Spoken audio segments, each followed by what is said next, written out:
Welcome into a Thursday edition of the Jordy Culotta Show, live, driven and powered here by Go Chevrolet. Shout out to our crew online at GEAUXChevrolet.com. Go Chevrolet, of course, driving us every single day. If you're looking for used cars, check them out online at Go Express Auto Sales. Brand new cars are available for you in Laplace, Louisiana at Go Chevrolet. Appreciate Nick Richard and Lee Carney and the entire team over there. Metropolitan Health Group bringing you our phone line today. We will talk to Joey Mulinaro coming up here at 8:15 this morning. We'll talk to Joe about what's going on around the sporting world, obviously, and we'll get some impressions from Joey Mulinaro as he'll stop by here at 8:15 this morning. Looking forward to our conversation around 7:45 this morning. Robert Steeples, LSU defensive backs coach, cornerbacks coach, going to come through here at 7:45 this morning.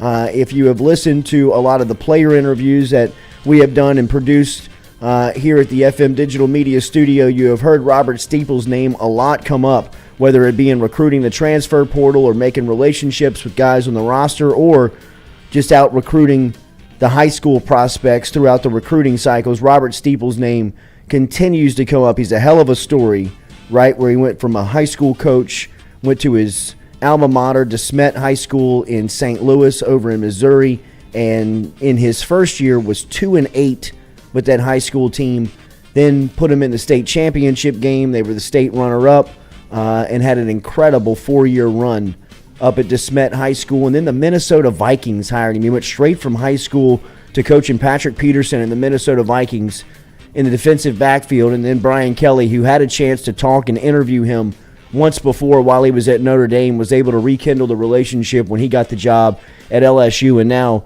Steeples is the cornerbacks coach at LSU and doing incredible work on the recruiting trail and really trying to replace one of the staff members that felt almost irreplaceable, right? Corey Raymond had this reputation to him that, look, he was LSU through and through. He played for LSU. He was a guy that was recruiting DBU and had coached a lot of the greats that had come through here.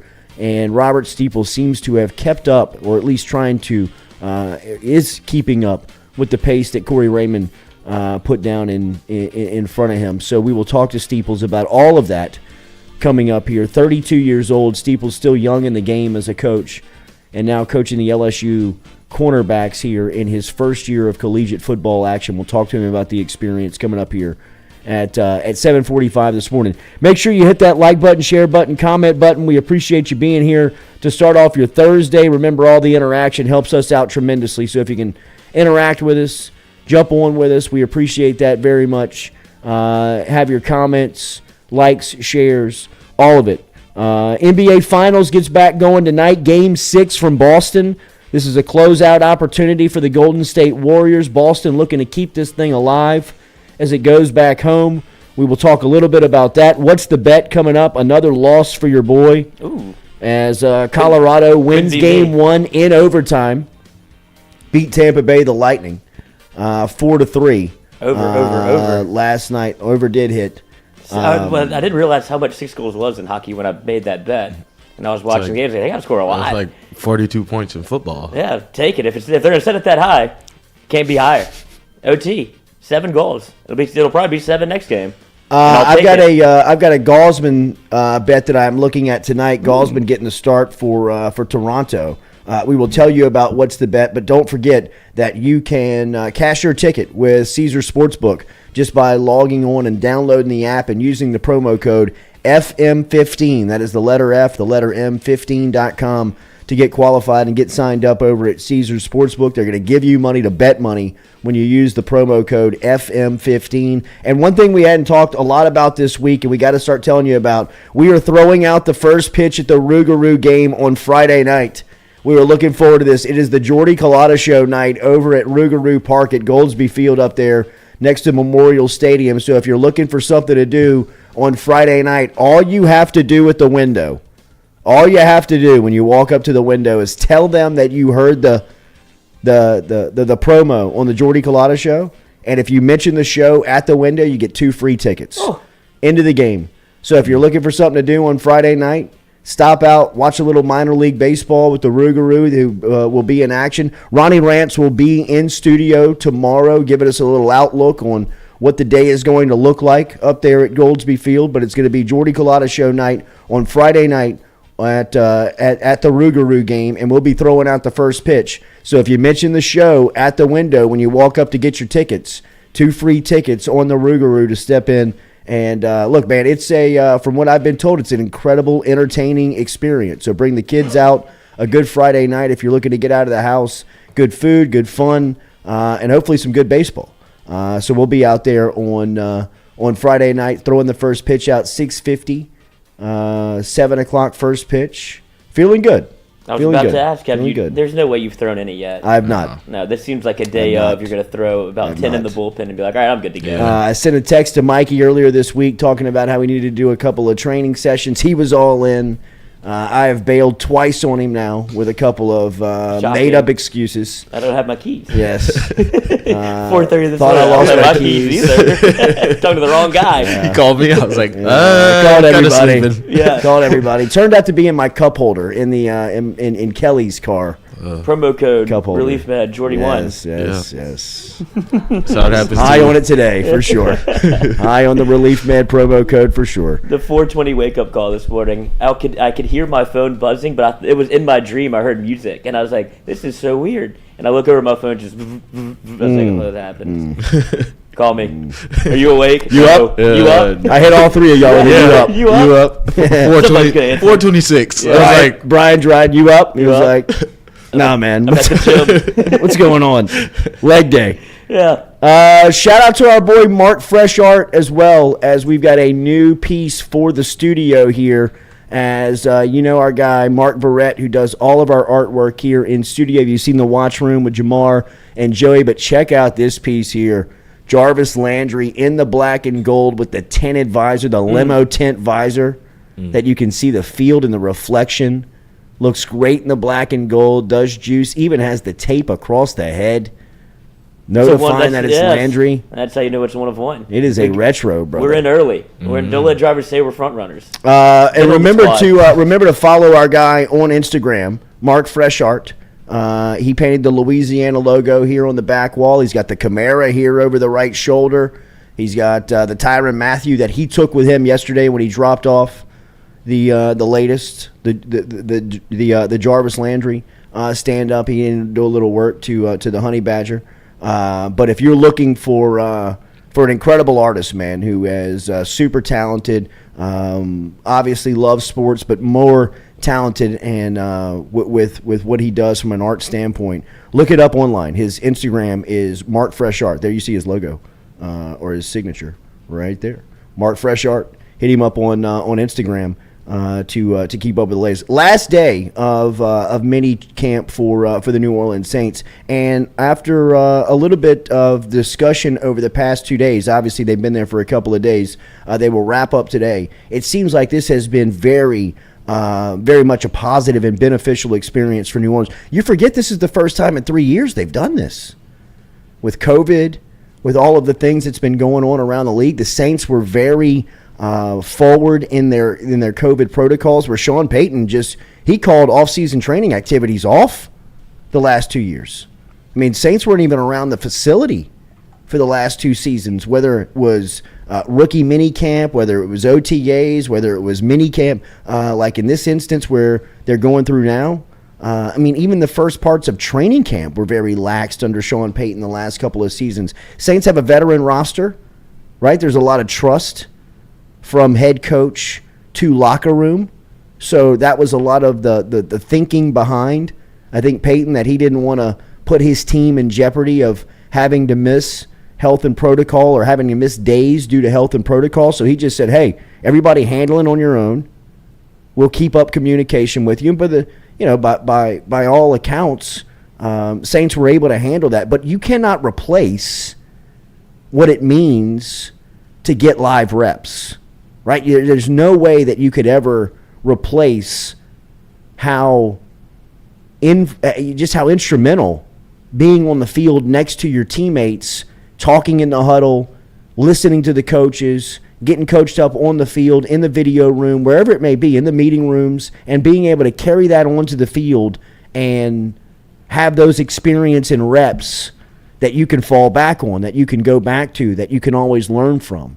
And I think that, talking to Nick Underhill like we did yesterday, talking to some people who cover the New Orleans Saints, that's been the biggest takeaway, that, just to get the Saints on the field with one another and be able to start to build that chemistry. Obviously, from Dennis Allen's standpoint, you want to be able to start the communication and relationship building process with your team on the field.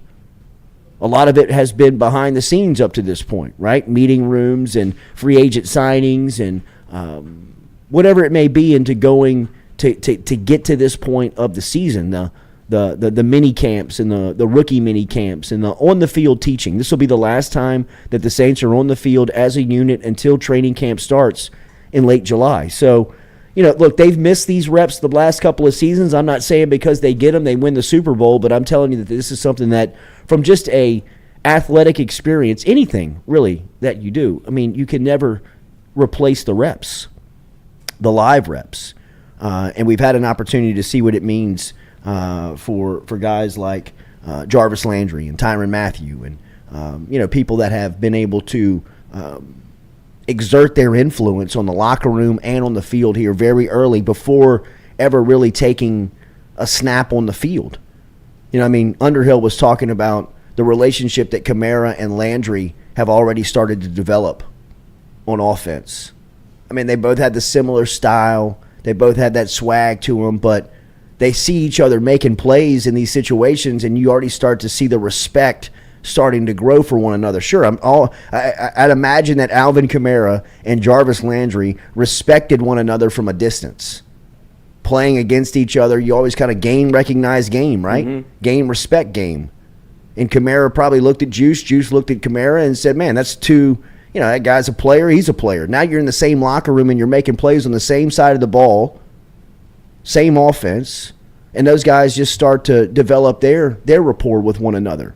Once you get to the season, that turns into trust. Once you're in a game situation and you trust one another, it makes you a little bit better. So it's just about the little things that the Saints are being able to accomplish here, going through these mini camps and going through these off-season training activities that I think, you don't have those experiences the past couple of years.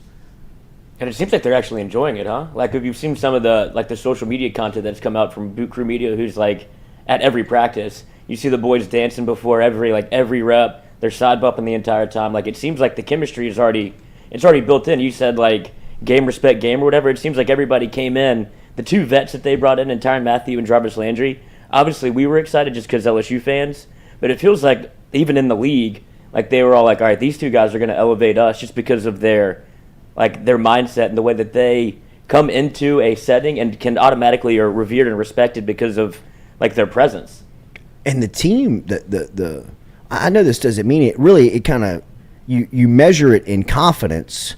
I think you dress it up with a term like swagger, right? But the swag that this team is going to have on the sidelines is going to be incredible. You talk just about Tyrann and Jarvis. You throw in a guy like Demario Davis. You throw in a guy like Mike Thomas. You throw in a guy like Alvin Kamara. You throw in some of these personalities that they already have, Cam Jordan, in the locker room, that is going to make this team very fun to watch, very exciting to get behind. Mark Ingram, has a great relationship with the fan base, the city, where, still to me, some of the best moments of the Saints games over the last couple of years when they've been on these, on these heaters and these win streaks and, some of the, where they have the feeling, where they have the feeling where they're the best team, in the league, is some of the sideline shots that the Dome Jumbotron would find of, Kamara and Thomas and Mark Ingram dancing on the sidelines, Demario Davis and Cam Jordan kind of cutting it up on the sidelines, and that stuff, being viewed from the fan base through the Jumbotron, and everybody just kind of latching onto that, and it's so relatable, right? This team is going to have a lot of that. This team is going to be so fun to watch just by the style of play and the way that they carry themselves. And it feels like when the Saints do that, that's when they play their best football. Yes. It seems like they always have something that kind of galvanizes the football team, that becomes one thing that happens throughout the year that they own. They started kind of the picture in the end zone. Everybody did that. They started chopper style. Everybody started doing that. Like, they always come up with something that they can kind of circle around about, and I think it's because of the Mark Ingram, Alvin Kamara. Like, whenever Mark Ingram left, you saw how sad Alvin Kamara was. Yeah. And then when he brought him back, it almost like revitalized him a little bit. He's like, hell yeah, I got my guy back. And then you bring in a guy like Jarvis and Tyron. They're already going to be able to get along together. And then Michael Thomas, even he was into the chopper style thing, and he's like the most guy on the outside looking in. If you can see all the chemistry around you, that shit's contagious. Yeah. And he's going to want to be bought in. Like, you saw it happen with Zion. Like, when the Pelicans got on that run, he's like, hey, New Orleans is a special place. Like, I do want to be a part of this. Yeah, Marcus Lattimore. I mean, the guys that you have, the front-end guys, I don't think you've ever argued, New Orleans roster management and building over the last couple of years has been top in the league. And even though they were cut up by free agency, you lose Teron Armstead in the offseason, you lose Marcus Williams in the offseason to Baltimore. You lose some key figures on your team. You also start to see some of the depth guys start to kind of be plucked away and picked away. So, you still look at the Saints roster from a front end standpoint, from the starter standpoint, and you say, man, that's as competitive as a group as you'll be able to find in the NFL. And you saw Chauncey Gardner-Johnson yesterday. He got a little fired up when asked about, kind of the reputation of this defense. And I agree with him. I really do. I think that his I love, he's another one. How do we talk about swag and talk about the way they carry themselves and leave that cat out? He's probably the first one off the bus when we're talking about that stuff. And he barked into a microphone yesterday talking about, the Saints defense being top in the league and, the only team to shut out Tom Brady and the Buccaneers. That's the type of stuff that I think they're talking about within the walls of the locker room, and they're confident and, veteran-led enough in the locker room to speak that stuff out into the public and be able to back it up. I can't imagine what the influence of a guy like Tyrann Mathieu can have on a guy like C.D. Deuce. He was the one to recruit him the most. C.D. Deuce was trying to tell us all. He was telling us all the signs. He was the one that was tweeting him back and forth, and Tyrann was always going back with him. We're like, no way this is playing out in public, and no way this is going to happen. We're just like, good on C.D. Deuce for trying to get him to New Orleans, and little did we know the whole time the recruiting pitch was working. And like, when you go to C.D.'s profile on Twitter, his pinned picture is him and Tyrann Mathieu at practice. Like, first thing he did. Like, there's nobody that's going to like him more than him. They're going to be a menace back there. Just so many handshakes. If there's personal fouls for celebrating, Saints would be in trouble. But they're talking. He went after Brady. Both of them went after Brady. Yeah. The is the best. Brady's face is like the best picture from last season. So it's, if nothing else, they're going to be fun to watch, man. They're going to have this draw to them, and I don't think that we're the only ones. Obviously, we've got an enormous amount of bias, right, when you're talking about Jarvis Landry and Tyrann Mathieu and what he means to this part of the world. But they just also, when we were out, they drag us back in. They also have that feeling, I think, around the NFL. I think that those two characters and even a guy like Odell have this must-watch television type draw to them, or at least you're always going to find out what they've done. You're always going to find out what their team is doing if you're just in and around football. And now both of them play for the New Orleans Saints, and you get a chance to see both of them in uniform this week and kind of moving around on the practice field. And obviously the impact that they've already made to the New Orleans Saints locker room and on the field has been tremendous to watch.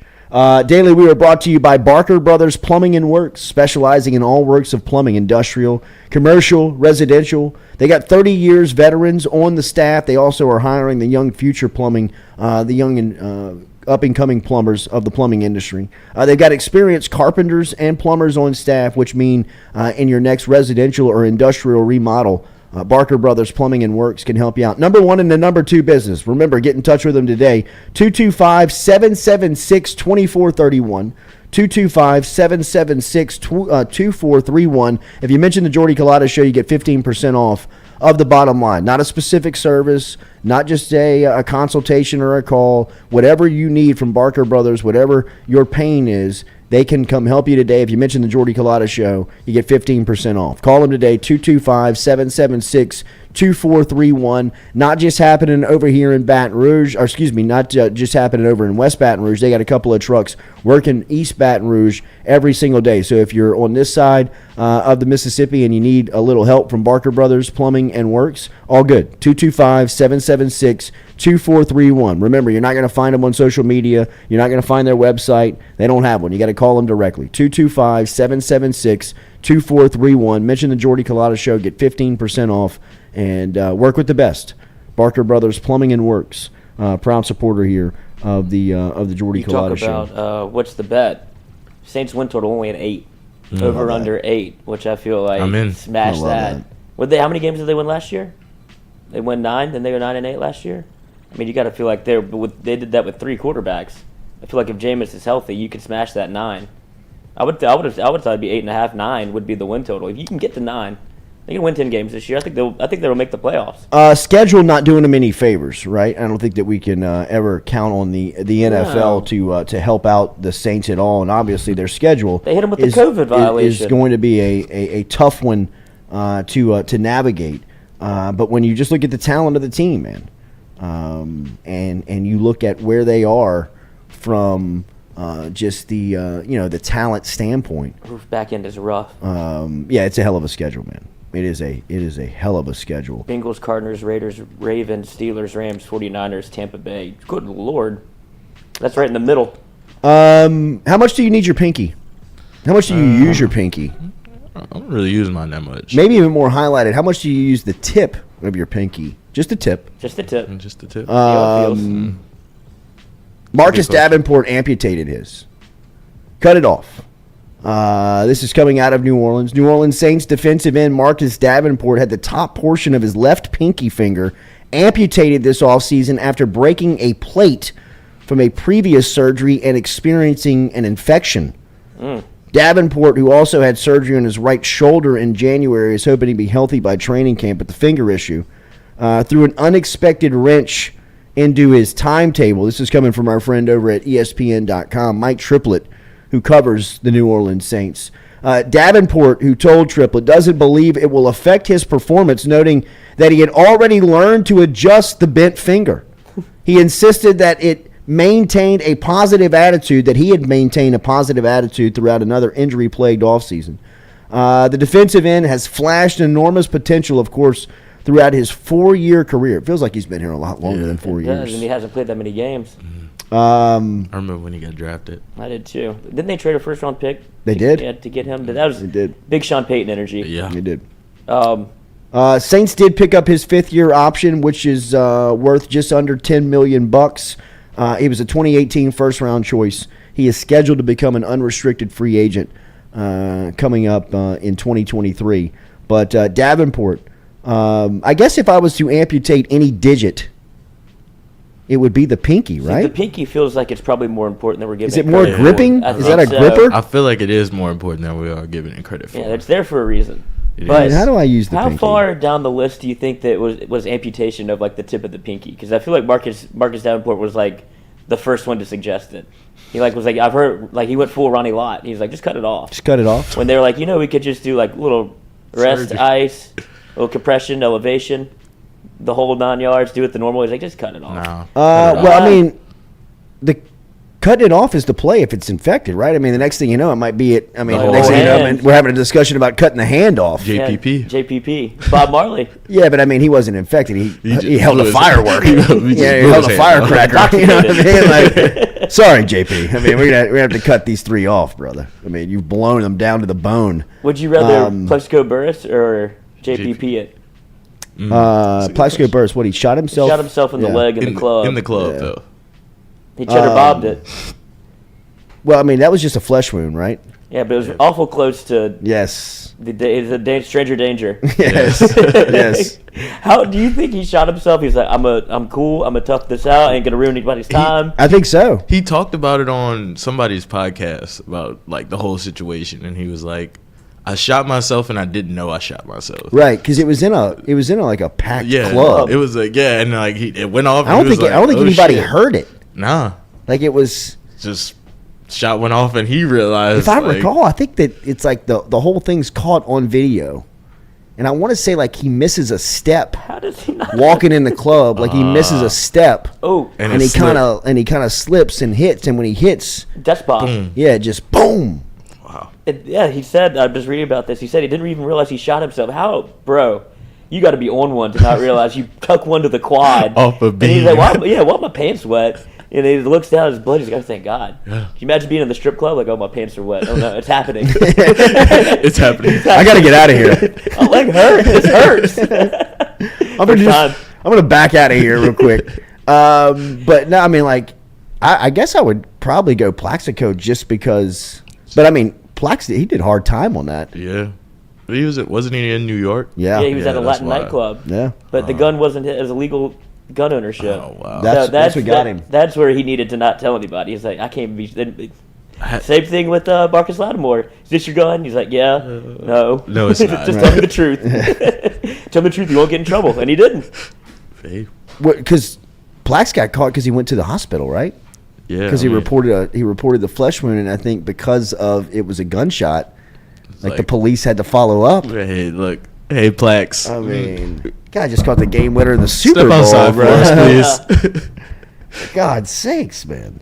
All right, so we're going to talk to Robert Steeples coming up here in a couple of minutes. Coach Steeples, obviously defensive back coach for LSU cornerbacks coach. Really looking forward to that conversation with him. We'll ask him about the impact that he's made, not only within the locker room, but really more in recruiting. Obviously, it's camp season right now over at LSU, so a ton of prospects coming through Baton Rouge right now. We can't speak individually, obviously, on prospects, but it seems like anybody who has come through here that either covers recruiting or is being recruited by LSU mentions Robert Steeples. We mentioned Mekhi Wingo, who was in here a couple of weeks ago. Wingo played for DeSmet High School over in St. Louis, had his first year of college football over at Missouri, and mentioned that him and Steeples were both on kind of like their official visits together. Like the weekend that Wingo was in town touring the facilities and looking around LSU and being recruited, Steeples was, in town kind of looking at the facilities, going through the interview process with Brian Kelly, and Wingo kind of talked about how that really, eased his mind. That really relaxed him, in choosing LSU, knowing that a guy like Steeples was going to be around. I don't know if any of you recall, but a couple of years ago, there was a motivational video that came out from a high school coach giving a pregame speech to his team before they took the field that went viral, right? I mean, it was wildfire. I'll see if we can't find it and bring it up and play it before Coach Steeples gets here. But this was kind of like it was a viral video moment within like the social media age of following sports.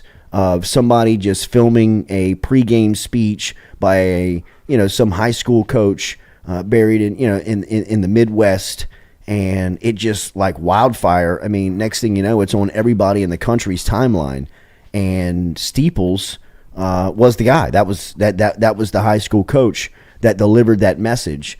And one of the things that Wingo said about him that I thought was really interesting was that he said, for as good as a coach he is, and really for as good as a dude as he is, he's as much of a motivator to a lot of his players. He's as good of a motivator as you will ever find. And look, I know that there's a lot more that goes in to coaching than just motivating. You got to be able to coach the X and O's and tell people how to get from point A to point B.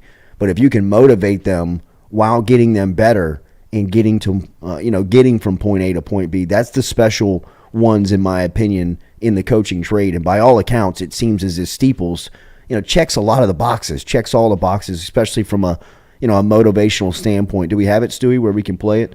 And make sure that we're giving the proper credit to whoever this is, where we find this video. But this was the video, I believe this was back in 2018 with Robert Steeples, who was then the high school head coach, a head coach at his former high school, DeSmet High School in St. Louis. Right now, Mac Markway, the tight end that is committed to LSU, is going into his senior season at DeSmet. And it seems as if since Steeples has been there and really kind of left his mark on the program. He's turned it into a powerhouse. They were ranked number 8 in the country his last year there. The first year he was there, they were 2-8. Have you heard of somebody going from No. high school to the NFL that Never. quickly? Or just even making that jump? Never. That's unbelievable. Never. I've never heard of anyone that has made the direct jump from high school to the NFL and then their first college on-the-field position job at a school like LSU. Yeah. I mean, this is his first college job. And, I mean, to cut your teeth in college as the LSU cornerbacks coach, I mean, that's high praise. That's high praise for Steeples. Obviously, we'll ask him what it means to him to have that title behind his name in college football. But, I mean, that's a huge deal. Just like Jamar Cain told us earlier this week, his business card says defensive line coach at LSU, and everybody tells him how good the gig is around the country, when he's recruiting against people or just, people within the coaching fraternity that have reached out for him. I'd imagine the same thing goes for Steeples. I mean, how good does that look on a business card? Absolutely. LSU cornerbacks coach? Just big shoes to fill, but I mean, Sure. You can't really land in a better spot if you want to land at DBU. Just don't break it. I mean, you really got handed the keys to a very nice car, and you can drive that thing. A Bentley. Yes. Do we have the video? Okay, do we know who we need to credit here? It's Sonic on YouTube. Sonic. It's not a news affiliate. It's somebody else that ripped it. Yeah. All right, let's go. So this is Robert Steeples. This is back when he was DeSmet High School's head coach, and this is the motivational speech that went absolutely viral before a playoff game, or I believe before a rivalry game. Yes, I think it was before the state championship. Rocking the Vics. Who we aren't, who we can and can't be. A lot of noise around this game. And a lot of times when you're faced with a lot of noise, the best thing you can do is remind yourself exactly who you are. Instead of learning how to block out the noise, look in the mirror and look at your brother, remind yourself exactly who you are. That's one thing I used to do in moments like these, man. All the noise, all the hoopla, all the talk. And I get caught up in that, and then I learn. Sit here and just remind myself who I am. And I would go through the list of things that I am and the things that I've been through. And I would say, I am great, I am prepared, I am tough, whatever it was. But the only thing better than I am is what we are. Sure. And that's what we got going right now, man. We are. That's what we got going right now. So I want to take y'all through that and take this moment to not pay attention to the noise, but remind y'all exactly who we are. When I hold up this fist, I want y'all to say we are. All right? I hold up this fist, I want y'all to say we are. Here we go right here. We are. We are. All right? Y'all blessed, man. We are blessed. It's not just a cool saying on the side of our shirt, man. It's a thing a lot of people always use the phrase and say, I'm not supposed to be here because they face some type of adversity along their path. But I think we're starting to learn that adversity is the reason that we're here. You've been doubted your whole career. That's adversity, man. But for some reason, you're right where you're supposed to be, leading us out on the field. AJ Forrest fires and push you halfway across the country to little old Smith. You blessed, man. You're supposed to be here. Rico, where you at? I know it's tough seeing that fridge empty, man. Can't feed your brother, you know? It ain't easy, man. It's adversity. But that adversity you face is exactly why you are the man standing here today, man. We blessed. We supposed to be here. Adversity has pushed us to this point. Don't y'all forget that, man. Right here. We are. We are. All right? We family, man. People have tried to split us up since we started this 4 years ago, man. Doubting us, pushing us down, beating us down. And the harder they hated, the more they doubted, the stronger we stood and the harder we locked together. Because we found it, man. I know we talk about having two fears, the fear of God and the fear of letting your brother down. But you fear what's possible. So we'll continue to fear God. But I just, after getting to know you guys, I know each every one of you individually, but getting to know you as a team after these 3 weeks and these 3 games, I know it's not possible that you're going to let your brother down. You're not even considering because you're family, man. We stand strong and we lock up. You feel me? Yes, sir. Right here. We are. We are. Real. We real, man. All right? Everything we are, we built ourselves into it. It ain't a game no more. It ain't a joke. It ain't a saying. It ain't a slogan. We are real. 9 months ago, we said we're going to base our confidence off our competence and the work that we put in. And we're real. D-line, I ain't seen nothing like it. I ain't seen nothing like it. I ain't seen nothing like it. I feel bad for who lines up across from me. No line, I need you to carry this. Everybody else follow suit, do your thing. All right? All right. Right here. We are. We are. Madmen. All right? Madmen ain't just a cool slogan. No more we whispering saying, Coach, I don't really want to say it doing jumping jacks. Now we screaming that shit from the top of our lungs. Madman ain't just a saying, man. Madman is lifestyle. We lived it. We made it what it is. And that goes national. I don't want y'all to forget that, man. We are. We are. Family. We are. Real. We are. Madmen. We are. Family. We are. Blessed. We are. Real. We are. Madmen. We are. Madmen. We are. Madmen. We are. Madmen. We are. Madmen. We are. We are. We are. We are. We are. We are. We are. We are. Let's fucking go. I'm telling you, I'm ready to play. I'm telling you, man. Big former player energy. Yes, indeed. He's And still still got it. young. Yes, you he's know, got it. was in the area in still There we go, young there we go. from a standpoint of being relatable, right? I think that's been the biggest impact that he's had on the LSU locker room up to this point is that he's still got the juice where he can show you how to do the drill.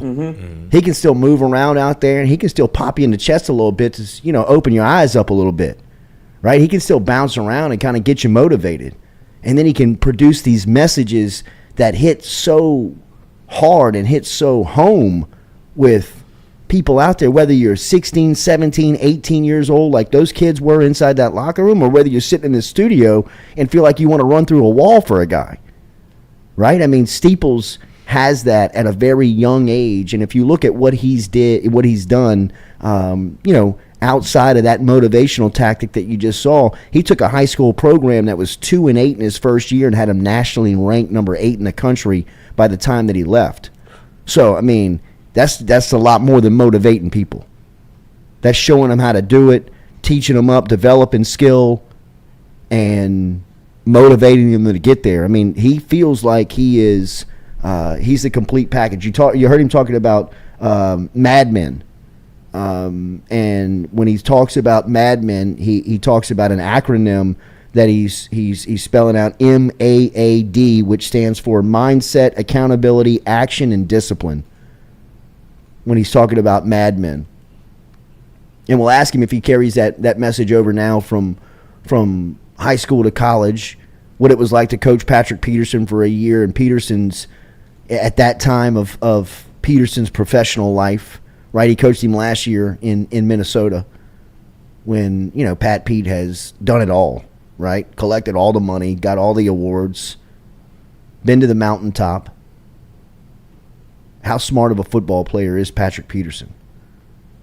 We'll get it from Robert Steeples' point of view coming up here in a couple of minutes on the Jordy Culotta Show. Really looking forward to our conversation with Coach Steeples here in a couple of minutes. Remember, Daily, we're brought to you by Dead Soxy. The promo code right now is happening with Father's Day coming up on Sunday. Remember, if you just drop the promo code Jordy, Jordy, you can save yourself a lot of money on Father's Day gift and ideas. Get over to Dead Soxy right now, deadsoxy.com. Obviously, they have the customizable socks over there. They've got the LSU themed socks. They've got the Louisiana themed socks, the Burroughs socks. If you're looking for some purple and gold gift ideas for your dad this Father's Day, jump online and go to deadsoxy.com. Use the promo code Jordy for a big discount over at deadsoxy.com. When we come back, we will be talking to Robert Steeples, who's the LSU cornerbacks coach here at LSU. We'll get his thoughts on Baton Rouge, recruiting cycles, depth on defense, this cornerback room, obviously, that's looking to replace guys like Derek Stingley and Eli Ricks. How do they do that with the guys on staff? We'll talk to Coach Steeples coming up here next on the Jordy Culotta Show, driven and powered by Go Chevrolet.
Red Stick Sports, a local staple in Baton Rouge to all sports fans, was founded back in 1981 and has remained a family business for over 40 years. Today, they still have the great selection on the floor, but they're also a leader in custom apparel for businesses, sports teams, and other groups. Take it from us, everybody over here at FM Digital Media. They help us out with all of our apparel. Let them help you out today. Go ask for Cody over at Red Stick Sports. Check him out online at redsticksports.biz. True Blue Water, true hydration at its finest. Right now, you're only a few minutes away from getting your 5-gallon water delivered to you, just like we are over here at the UDL. All you got to do is log on to truebluewater.com. That's TRU, bluewater.com. The website's fantastic over at truebluewater.com. You can get your service and find out how quick it is. You can schedule a delivery, even hop on the billing system right there at truebluewater.com. TRU, bluewater.com.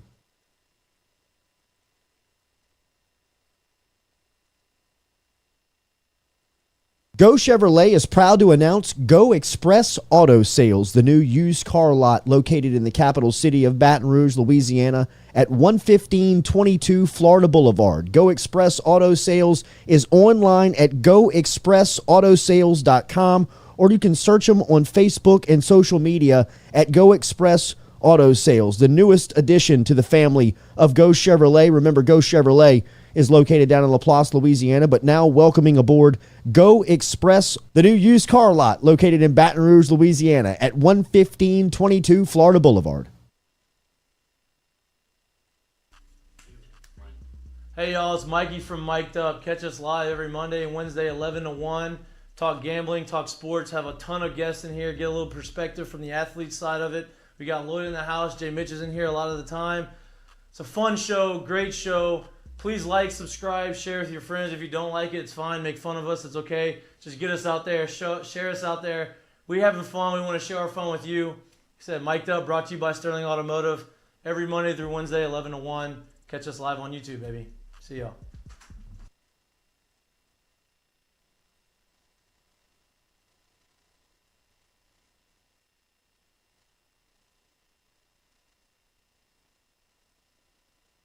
The Jordy Culotta Show is brought to you daily by Morales Roll-Offs. Morales Roll-Offs provides dumpster rentals for residential and commercial needs in Baton Rouge and surrounding areas.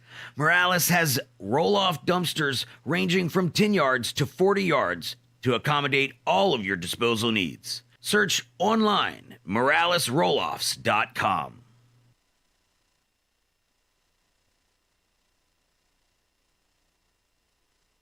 Do you have questions about your finances? Are you looking for recommendations from a skilled financial advisor? Get in touch with our friend Daniel Newman over at Edward Jones. You can find him easily by logging online and shooting him an email at daniel.newman@edwardjones.com. That is daniel.newman@edwardjones.com. Whether it is help with your 401k or just fiscal advice heading into the new season, get in touch with Daniel today. Best way to do it? Email him, daniel.newman@edwardjones.com. He's our experienced financial advisor. Let him be yours, daniel.newman@edwardjones.com.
All right, welcome back here to this Thursday edition of the Jordy Culotta Show, driven and powered by Go Chevrolet. Make sure to check our friends out online at GEAUXchevrolet.com. Really looking forward to our next conversation. We've had a lot of coaches and players come through here, and one of the names that keeps coming up, it seems like routinely, when you talk to anybody connected to LSU football right now, is Robert Steeples. Steeples is a defensive backs coach, the cornerbacks coach on LSU, who we just had and explained his story before he got here. So it is our pleasure to welcome to set and into our studio LSU cornerbacks coach, first year LSU cornerbacks coach, Robert Steeples, to the conversation. Coach, thank you. Good morning. How are you? I appreciate you having me, Jordy. Also appreciate you giving the players and coaches a platform and a voice. Absolutely, man. It is our pleasure. It's been great to meet the staff of Brian Kelly, to meet some of the players, the new faces that have come through here. Kind of explain to me how you ended up here. Your story is wild and one that I look forward to diving into. But just off the jump, how did you end up here in Baton Rouge? Where do you want me to start? Right. I mean, when was the first time you met Coach Kelly? When I was a high school head coach at DeSmet. Yeah. He had come through, and you take coaches through, you bring them to town, you take them through certain programs and stuff like that that have been established, and we just had a conversation, more so talking about how I run my program, what I expect from my players, how I like to coach the man first and the player second, and what kind of came from that was a lot of my philosophy as a coach and how I ran a program and culture development was very similar to what Coach Kelly does. And so it was literally just an innocent conversation, had no agenda attached to it. But, like God says, like my old man used to say, you never know who's watching. And so from that conversation kind of blossomed a relationship, and that's initially was my first interaction with Coach Kelly. Obviously, you had a tremendous amount of success as a high school coach. Is there anybody that you could have resourced? Is there anybody that you know that has ever made the jump from high school to the NFL like you did? I'm not sure. I try not to get caught as much in statistics, just because it's all rooted in the past. So even though you take heed to them, I wasn't necessarily trying to toot my horn and say I'm the first one to do this. But I knew it was a blessing. I think as soon as I got the opportunity as a coach, sometimes when things come about, you think about doubters at times that motivates you. Yeah. It's not your main motivation, but at the end of the day, when you get an opportunity like that, all I could really have was an immense amount of gratitude, because I've come across a ton of talented coaches at the high school level. Even at the youth football level. My dad was a youth football coach for 20 years and one of the best coaches that I know. And it was me. Life, God chose me. And so I think when I got that opportunity, all I could think about was just have gratitude and think about the other coaches who are just as talented, if not more, that didn't get it. How good is Patrick Peterson at this point in his career? He's still great. I mean, he's a consummate professional. I mean, he knows how to conduct himself. I'm sure he's been that mature since he was in middle school. He probably had a briefcase when he got to school, but suit and tie. First day. Dude is mature. He handed the teacher the syllabus. Here's your apple. Yes, exactly. So Pat P still has a lot left in the tank. He's obviously done some great things with his diet. He understands how to take advantage of everything on the field, off the field. So learned a lot from him. While I was there. I think that's the most awesome part about coaching NFL. Guys ask me, well, what's the difference between high school, college, and NFL? I've said this before, the similarities, the players want to be informed, they want to be respected, they want to be valued. That's at every level across the board. But one difference with the NFL athlete compared to other ones is they know how to articulate themselves. They're professionals. They dove into this as much as the coaches have, the good ones at least. And so they can kind of bring knowledge to you, during the off season, just like you can bring new things to them. So it's a lot of dialogue, and that's actually what I'm trying to carry over to my guys here at the collegiate level. We got some intelligent guys, and guys that have really studied the game. So, when a Mackay or a Jark or a Seven or McGee or Ray, or Kobe, whoever it is, when they come in, I want to, pick off their brain too, and not just start them at ground one, but build on their previous years of development. Absolutely. More into that. What did you learn at the NFL level just about the game? What do you take to coaching the skill of football that you learned at the highest level? I would say what I learned at that level is I still got a lot left in the tank. I can go back and play. No, my hamstring's not gonna let that happen. Could you guard Justin Jefferson? Huh? Could you guard Justin Jefferson right now? All right, next question. So no, I think JJ is probably the best receiver in the NFL. He's elite. But as far as what I learned at the NFL level, like I say, the benefit of having healthy dialogue with your players. I also, it was refreshing to see, because one thing that you're always a little worried about, you know, at the high school level, I had a great relationship with my players. I've never seen love used so much with the game of football. Yeah. And it was empowering. You know, what we had, we used, and what we lacked, we created, but it was all done with love. Yeah. And I deem love as doing right by people when they're with you and when they're not. And those guys did right by each other. So the thing I appreciated the most when I got to the NFL is that relationships still do matter. And that, like I say, you're dealing with a high-level athlete, so you better be convicted. I would say coach with conviction, because these guys can spot a fraud from a mile away. So you better know your stuff when you speak. You better speak with knowledge, and then you better have clarity as far as your purpose, letting these guys know why you're here. I read about paintball tournaments that you were putting together, gaming tournaments between your team in high school at DeSmet High School that you took over, your alma mater. Yes. That was 2-8 the first year you were there, and they were nationally ranked and multi-state champions when you left. Can you explain the challenge that you took on, and I guess what you learned in that experience when you left it behind? Yeah, I mean, coming into it, I got open to the idea of coaching. Like I said, I'm from St. Louis, from Ferguson. With Mike Brown's murder, things like that got me involved with the community. And what I saw was beneath all this adult anger, adult opinion, there was a bunch of youth left behind that were confused. And so I said, how can I get involved with the community? And one of my homeboys, John, was like, instead of doing youth camps, we have a lot of talent actually that comes out of St. Louis. So a lot of NFL guys come back and do camps. He was like, how about you think about doing substitute teaching? And so I dove into that. And so I started substitute teaching. And that really opened me up to the idea of coaching. But substitute teaching also allowed me to connect with not just young men, but also young women, regardless of their affiliation with the game of football. And you always go into those situations. I'm sure you guys have all been in that situation where you go in thinking you're going to give something, and you end up getting more in return. Right. And so that's what opened me up to coaching. So then when I got to DeSmet, obviously became a full-time teacher. And the biggest things that helped our turnaround, I would say, was ownership. First off, I had to become a better coach, right? Like, so many coaches say, oh, I inherited these players. They always talk about the players they inherit. But at the end of the day, I was a graduate transfer in my college career. I had 1 year left. And I appreciate the fact that Justin Fuente and Barry Odom and those guys and Chris Vine, they poured their all into me and didn't treat me as a transitional player. And so what you come to find out is those guys that you inherit, you need to pour into those.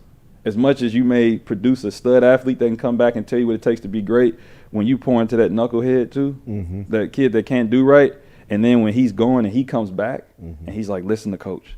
Like, that's profound. They're like, dude, you didn't listen to nobody, and now you're telling us to listen. You take heed to that. Sure. You know what I'm saying? So I got into the SMET, and so people always hear about the state championships and the national rankings and stuff, but my first year, we start out 2-1. It's been our first win streak in probably about 3 or 4 years. And so I'm young. I no coach. I'm like, yeah, bro, I'm putting this NFL shit on the air. You know what I'm saying? They ain't ready. So we start out 2-1. AD's like, man, this is our first win streak. And then we go and lose our next 15 games. And so, I had to be humbled in the process, and that made me really dive into the game. The guys start taking ownership. We really preach Mad Men, which stands for mindset, accountability, action, and discipline. Those were the principles we always pushed. Like, every year, teams have new slogans, all in, brotherhood, whatever it may be, and you never necessarily master. Just because you focused on that for 1 year doesn't mean you mastered it. So if we say the focus is all in, all right, you can win a championship and spend 1 year focused on all in, but did you master the concept of being all in? Just because that was the focus. So with Mad Men, I wanted to give us a consistent set of pillars to focus on and become more of that, more mentally tough, more accountable, more about action, more discipline. And I felt if you possess those 4 qualities, you're a man. Like, it could say mad man, it could say mad woman, it could say mad adult. And an adult is just a person that's ready to lead. So like, if you're mentally tough, accountable, you're about action, you're disciplined, you're ready to lead. Action's a big thing for our guys now with social media. Do your actions match your aspirations? Like, even one thing here we did with our guys in spring ball, is I had the guys write their aspirations down on a piece of paper, and we typed it up, and we crossed out their name. We wanted nobody to write their name down because what I wanted them to see was at the end of the spring, so we had their academic aspirations, their leadership, social aspirations, their spring ball aspirations. Like, I want to start, I want to have a 3.2, whatever it may be. And then at the end of the spring, we all got together as a unit, and we had the teammates try to read those aspiration sheets and say, who do you think this player was? Wow. And it was sobering and humbling for some guys, and it was empowering for others because some guys saw that my aspirations and my actions aligned. Like a Garner, it was 10 for 10. Everybody knew what Garner's aspirations were. There's a reason he's doing what he's doing. You know, same goes to Jark. Like, you can't say you want a 3.0 GPA, but you missed study hall twice this week. Mm-hmm. And so seeing your teammates and your peers also recognize your action ties into your aspirations. Because if they don't align, you need to up your action. Like, if you're not meeting that aspiration standard, up your action, or you need to adjust your aspirations. And so we really push that when it comes to that piece. But I'll tell you this story. I'm thinking about my substitute teaching days, and I'm rambling. I was about to say, the first day you walked in, it's like, this substitute's going to be awesome, dude. I'm going to tell you. Yeah, Coach Steve, let's go. You exactly what happened. Where's the TV? Yeah, right. So I come in, and I'm coming in the sub, right? And the kids start whispering, right? Mm-hmm. We ain't doing shit today. In the NFL. You're over 6'1", you got dreadlocks. They think, who playing dodgeball now? Yeah, like he might not be an auditor. But so I come in, and kids are the whispers, like, I know who that is. And so, at this point I was playing with the Cowboys. And so, I'm trying to be all fake humble. Yeah, for like, sure. You probably seen me on Madden. You probably got my Madden Ultimate card, And I'm like, I know he is. You keep hearing the whistle, I know he is. Well, how it goes with subs. When you get to the end of the school day, there's that one kid at this point that's bold enough. I can't handle out no detentions. Absolutely. He's gonna come to me. So this one kid. Yeah. So it was So you can I see the shirt. Hey, so this kid, he comes up to me. He's like, I know who you are. I was like, all right, so I'm about to do the big reveal, this big Dallas Cowboys player, right? I was a fringe guy in my career, so I know. But anyways, still counts. He comes in, and he said, I know who you are. I said, who am I? He shows me his phone. It's a SoundCloud rapper with like 193 followers. They had no idea that I played for the Cowboys. No idea who I was in my hometown. So I always say this, if you don't humble yourself, the kids will do it for you. So they had no idea who I was. But no, it was still awesome doing the substitute teaching and whatnot. That's so cool. Now you're LSU's cornerbacks coach. Mm-hmm. Jamar Kane sat right where you were 3 days ago and said he walks around the country as a recruit. He's recruiting, and people tell him, man, you got a great gig. You're defensive line coach at LSU. They got a lot of talent down there and put guys in the league. I'd imagine that LSU cornerbacks coach has that same type of feeling on the business card. When you got the call from Brian Kelly and were placed in this role, what was your first thought? What's the challenge as you step into this on the first season? I mean, once again, it was, like I say, humbling. Like, it was a lot of gratitude because the tradition you're coming from. I mean, when I got the call, my wife went to LSU, so it was a no-brainer there. So she went there. I've been hearing about LSU for 8 years. Southern women, they win everywhere. Yeah, bro. They win everywhere. Undefeated. So she was all on board with that. But when I got the call from BK, knowing what DBU is, I know everybody sees the challenges. I more so saw the opportunity. Sure. We knew there was a lot of turnover with the group. Mm-hmm. People said, how do you handle the pressure? For me, I'm just like, pressure is nothing but expectations, or opportunity wrapped in expectations. And so we all have high expectations for ourselves. And so obviously the DBU standard is here, but what we expect of ourselves should be even higher. And so for us, like Pat P, Jefferson, Daniil, soon as they found out I was going to LSU, they rushed me like when I was with the Vikings. Daniil's like, go eat everything in Baton Rouge. Pat P, he just wanted to talk X's and O's, talk the game. So we broke that stuff down. We've been doing that throughout the season. Jefferson was like, you're going to love it. So once I saw the passion from them, from former players, I saw the passion from my wife over the past 8 years when it comes to that. And so for me, when I got the opportunity, I mean, I was just excited. Like, let's start building. You have this Tyrann Mathieu vibe to you when that video hit and went viral of you addressing your team before the state championship and that motivational speech. It felt a lot like Tyron's mentality. You don't have to yell. You're not jumping around. I'm not beating myself in the chest. It's just I'm telling you how it is, and you're going to follow me because I'm a leader. When Matthew hit the room, how much did you relate to him, and what did you take away from that point of him talking and addressing the program? I took authenticity away from it. Yeah. Which I think that's what people say to you about you as well. I appreciate that. I would say authenticity, and I think that's everything that Louisiana is. I think that's everything that LSU is. There's an authenticity coupled with passion and hospitality. You know, Tyron obviously has had quite the journey. He doesn't run from that journey. He embraces it, and to see him do it so openly and do it so transparently with our players and even those within the country, because he knows other people have been in this situation or have gone through it. And so I pretty much saw an embodiment of Louisiana. Like, everybody always talks about the food here, the food, and it's delicious, right? But Louisiana's more than this food. It's really this passion and this unapologetic passion and hospitality that just happens to show itself in the food. It shows itself in the game day atmospheres. It shows itself when you're walking up and down the street. And so that's what you got from Tyron. And that's kind of what I took away from his speech and my time here so far, is that people are unapologetically themselves. They're passionate, and that's similar to my hometown, St. Louis. And so I can always respect that. And, you know, me and Tyron, you know, I saw him at Saints camp, and, I mean, they show love. They show love. Like, once you're a part of this, you are always a part of this. And that makes you want to give them your best. You know? And from an LSU football standpoint, you're right, but even more granular, like DBU, when you're in the defensive back room. It's a fraternity. I mean, it is a tight-knit frat, man. Yeah, I mean, and that's going back to Corey Webster and Ryan Clark all the way through. You can't deny DBU. Like, I always say, the D is not for debate. I mean, the numbers supported the talent, but it's like having a bunch of big brothers that are eager to set you up to be even better than they were. And that is something you respect. I'm a Kobe Bryant fan. And I became more of a fan of him even after his playing career.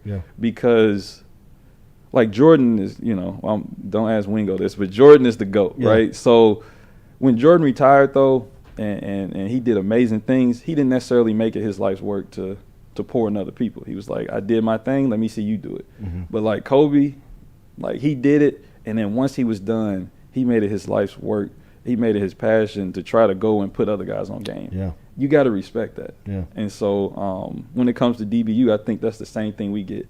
These guys, they have success, they have tribulations, they have trials, and then they make it, it's almost like they feel an obligation, a responsibility, like a commitment. I'm going to come back and I'm going to pour into you because I want to see you get the standard and expand it. Because the standard's the standard, you know, and we're not dipping that.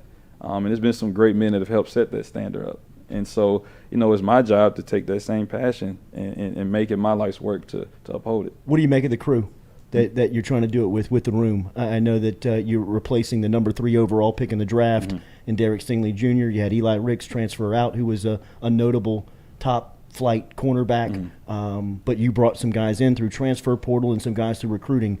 How do you evaluate your room going into your first offseason? I mean, honestly, it feels like the NFL again. You know, I was working with a bunch of rookies last year, 22, 23-year-olds, and with all these graduate transfers, we got a bunch of 22, maybe a couple of 23-year-olds in there. But, I mean, what I make of the group is they're eager. I think they're aware that it's pretty wide open as far as the opportunity to contribute.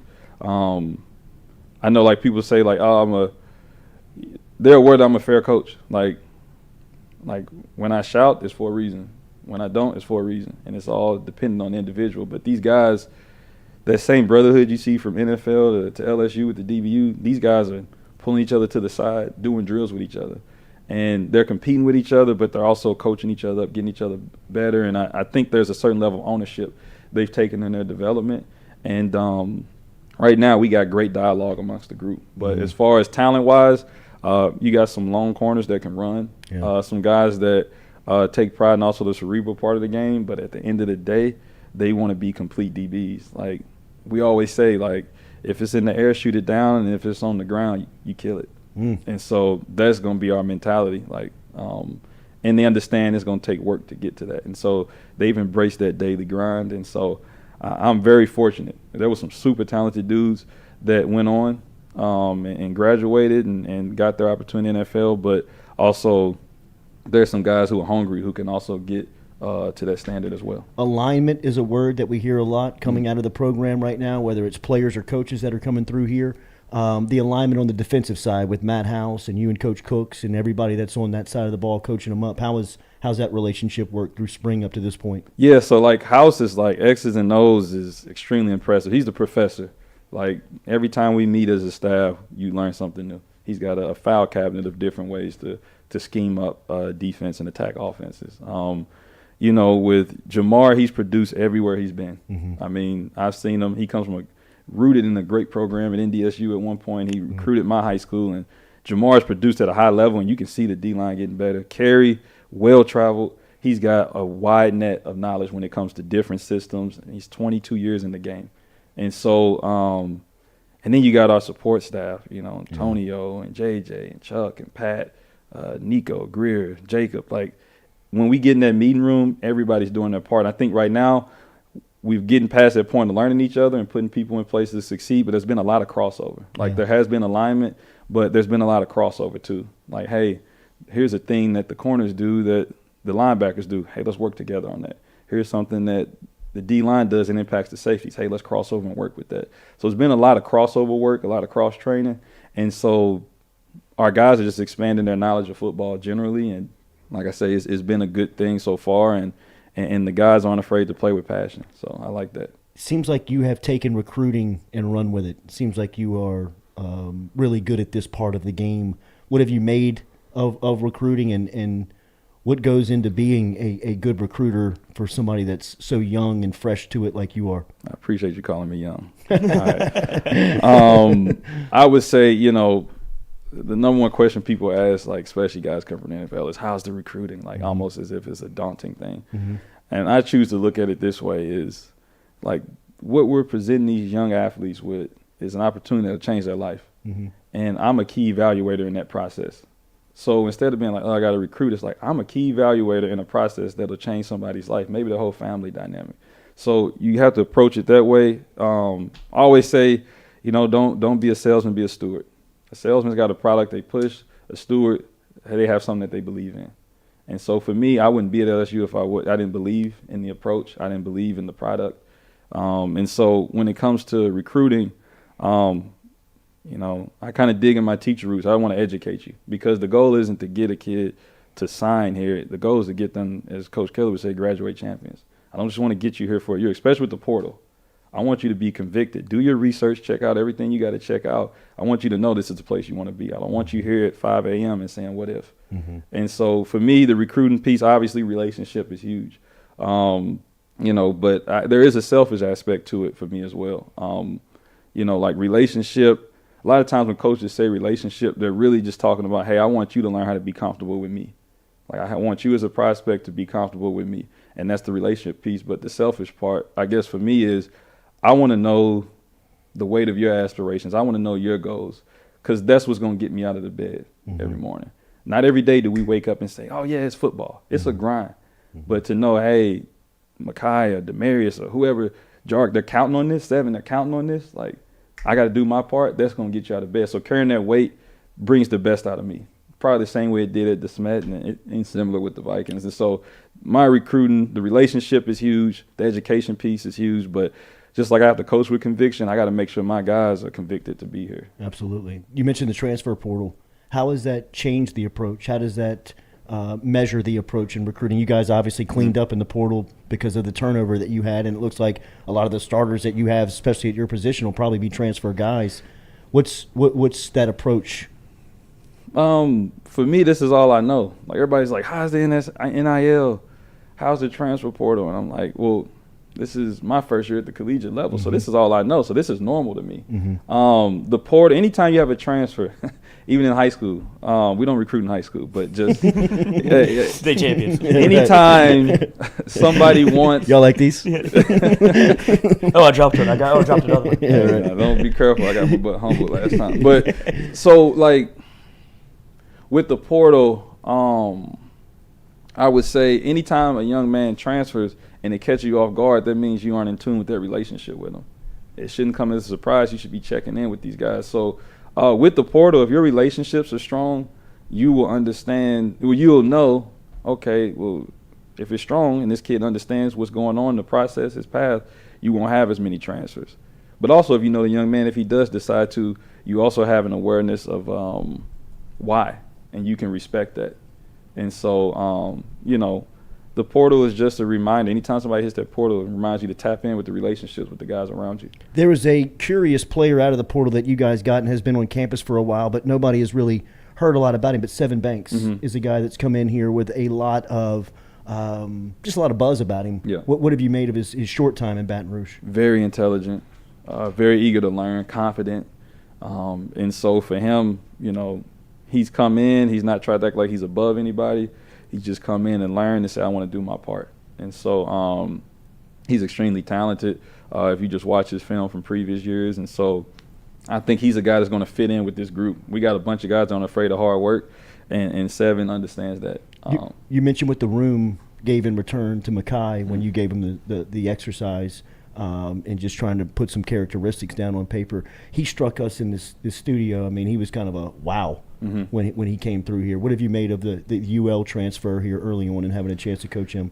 I mean, Garner was very transparent with me as far as what he wanted from his experience here at LSU, and he hasn't been afraid to follow that up with a ton of action. He's impressive. He's improved.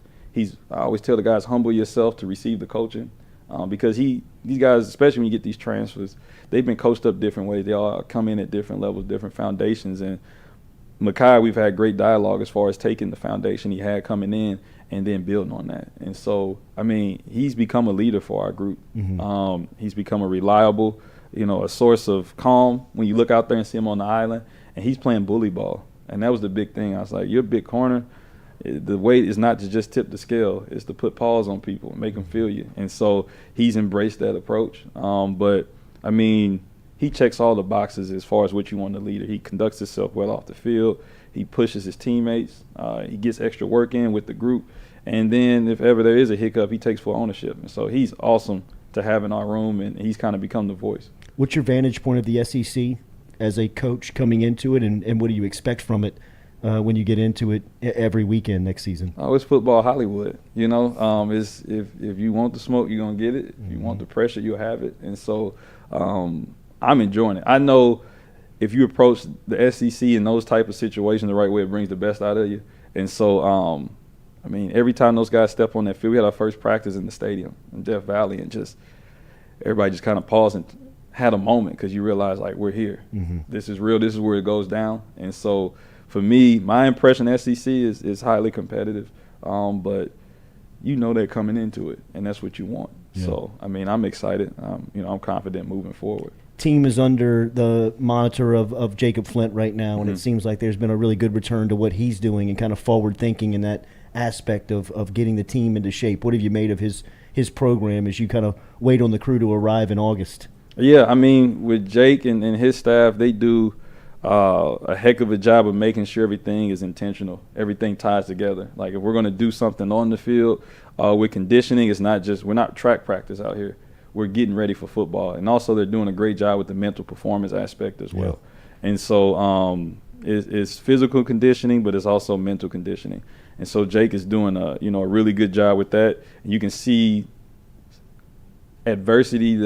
some form of adversity being created in these workouts that mimic what would take place on the football field. So our guys are getting better, and they're getting closer to being a tighter unit, more cohesive unit when it comes to playing the game. Yeah, absolutely. What is the point of emphasis for you as the coach, the staff, in the players this summer? What are you looking to accomplish before fall camp?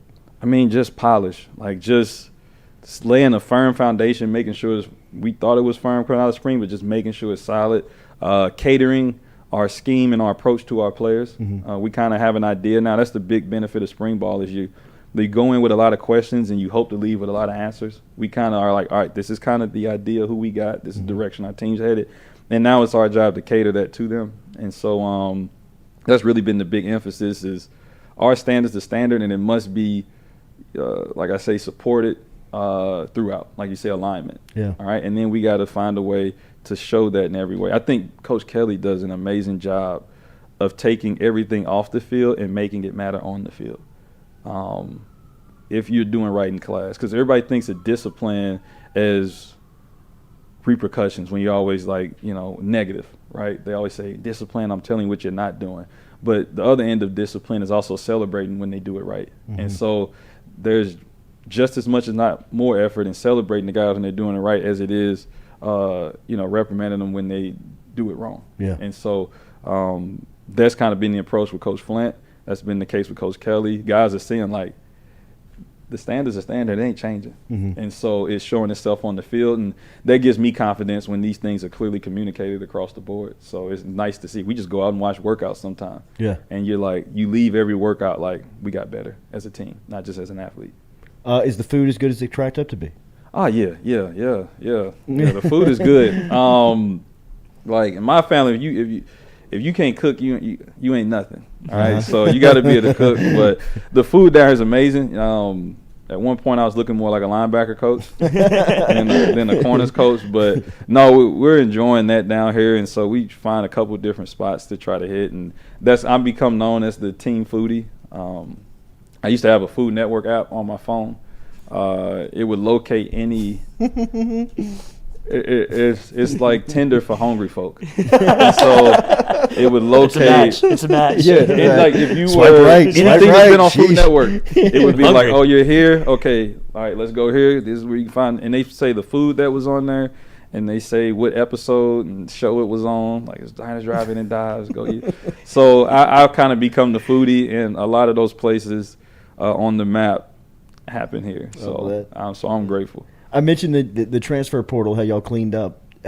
How wealthy is the state of Louisiana with defensive back talent? I know you can't speak individually of players, but when you start to evaluate these DBs and future prospects, you've got to look at this state and say, my God, I've landed in the promised land. Thank you for telling me I can't speak individually. Yeah, no, we're extremely talented in the state. I mean, the numbers support it. The production supports it.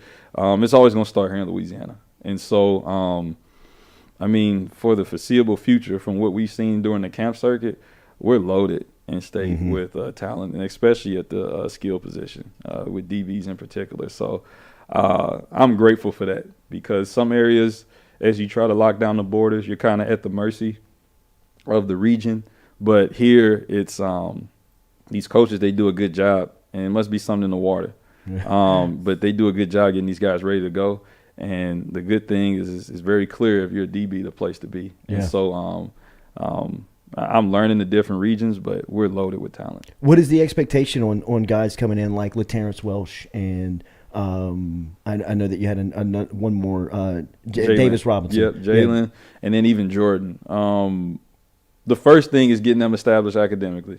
I'll be honest. The guys that'll play are the guys we trust. Well, let's start earning trust in the classroom. And so making sure they're established academically, they've been doing that. Next is making sure they're bought in and applying themselves in the weight room, and they're doing that. They kind of starting to get a voice. They're leading. You're seeing them in these sessions really picking their teammates up. They get it. And then from there, we're going to have some young guys that have to contribute. And so stealing me as much as they can, getting questions answered, calling me.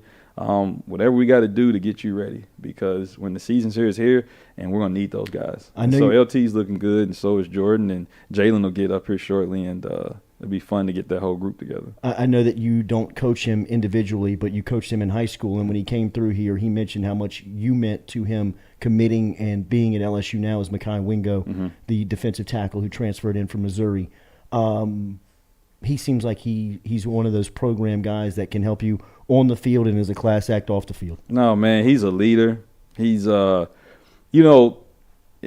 that's done any type of mentoring, sometimes there's kids you're like, oh, we got to elevate them, we got to get them, develop them, get them right. And then there's some people, just their spirit is just like, we just got to keep him on the path he's on because he's got it. And Mekhi's one of those guys. He's got it. He's confident, but it's because he's competent. He puts the work in. He wants to see everybody eat. And so that's tough, especially when you're this close, right? Like you're this close to getting on the field at Death Valley. You're this close to an NFL opportunity. As guys start getting that close, you start sometimes getting that crab in the barrel approach where guys are like, let me pull you down instead of let me pick you up. You know, ego can affect that. But for Wingo, he's confident in him, but he knows that it takes the whole team to win. It takes the whole rotation. Like that's one thing he talked about when he got here was the rotation. All right, yeah, I'm going to be rotating with these guys. And so he is a beast. I compare him. He's like a little mini Aaron Donald. Oh, wow. I compare him to Floyd Mayweather in the sense of this, not off the field. But Mekhi will have you studied up before he takes the field. He'll know you inside out. And then as he's out there duking it out with you, he's breaking you down and gathering even more information and processing you more.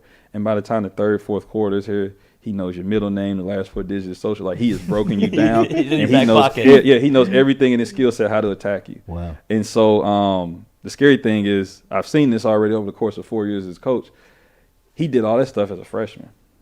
And the fact that he's got another, potentially 3 years ahead of him is scary, and he's got long arms. He's not the tallest guy, but he's got the natural leverage due to height, but he's also got the length. And so, and then up here, he's got heart and he's got a mindset that you hope is infectious on his teammates. And he's going to have a positive impact on that group. It feels like you could name your ceiling in football. Whatever you want to be, it feels like you could probably be. What are your aspirations in this game? I always fail this question in the interview process. I would like to be a head coach again at some point, but honestly, I don't really have an end goal. I think it's more so as long as I'm in a place where there's alignment, where I'm valued, I have a platform to make an impact, but I'm also surrounded by people that impact me, that's going to get the best out of me. And so my end goal is to perform at my full potential, whether that's working, whether that was working a high school job for that stipend amount. I had a blast doing it, and I gave my best, and I feel like I didn't waste my time. It was worthwhile. That's the same thing I want out of this experience at LSU. I want to be here as long as they'll allow me to be here, as long as God blesses me to be here. I just want to do my best. And I know as long as I have people around me that bring the best out of me, I have a platform where I'm valued and can have an impact, and there's alignment that we want the same thing, that's where I want to be. And so I'm more of I always say this, I'm a bloom where you're planted guy. I really don't think it's fair. These kids know when a coach is looking for his next job. When you coach like you're looking for your next job. Wow. You can't fake that. And so for me, I like the process. I like the development process. Like, I used to think I wanted to be an architect. That is not the case. I cannot do math like that. But what I learned is I enjoy the building process. And so for me, yes, it's a blessing if you can potentially name your ceiling, but I think I always say, like, you don't climb a mountain staring at the top. You just look for that next spot to just keep getting better, to keep getting closer. And so for me, I'm not working with an end goal.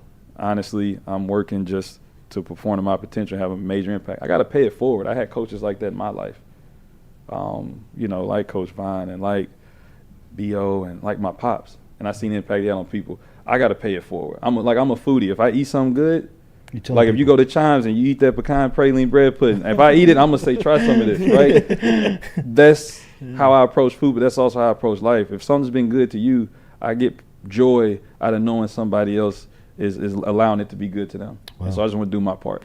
You are a hell of an inspiration, man. Appreciate I that. cannot wait to watch your group play. And the reason we said this to the public, we wanted to get you on, is because everybody that's come through here, recruit, player in the locker room, coaches, have mentioned your name of making an impact on their time or their decision to be at LSU. So keep doing it right, man. Appreciate it, man. Absolutely. Thank you very much. Absolutely. Like I said, you give our guys a platform. They come in talking about the show, so Yeah. This is awesome. Nice setup too. I might steal one of these couches. Yeah, you got it, bro. You got it. We got a lot of gear for you. Yeah. Thank you, man. Appreciate it. LSU cornerbacks coach Robert Steeples in with us for that was a great conversation. We'll be back with more of the Jordy Culotta Show, driven and powered by Go Chevrolet. I appreciate that, Joe. God, you wanted to run through a wall. Where'd it go? Don't do it.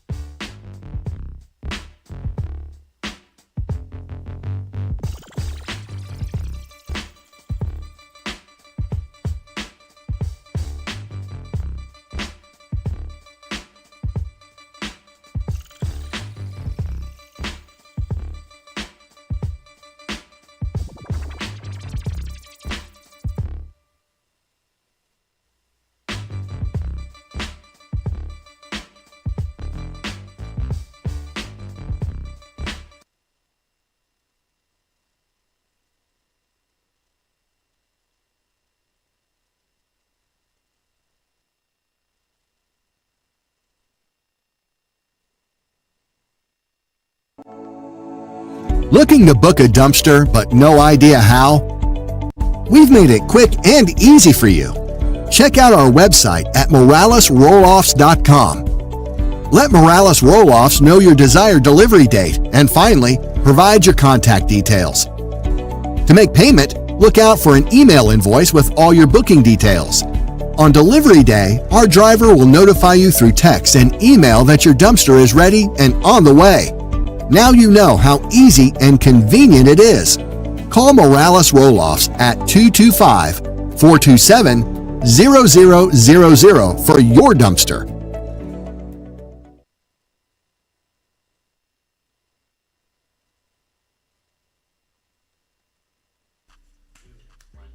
Hey y'all, it's Mikey from Mic'd Up. Catch us live every Monday and Wednesday, 11 to 1. Talk gambling, talk sports, have a ton of guests in here, get a little perspective from the athlete side of it. We got Lloyd in the house, Jay Mitch is in here a lot of the time. It's a fun show, great show. Please like, subscribe, share with your friends. If you don't like it, it's fine. Make fun of us, it's okay. Just get us out there, share us out there. We having fun, we want to share our fun with you. Like I said, Mic'd Up, brought to you by Sterling Automotive. Every Monday through Wednesday, 11 to 1. Catch us live on YouTube, baby. See y'all.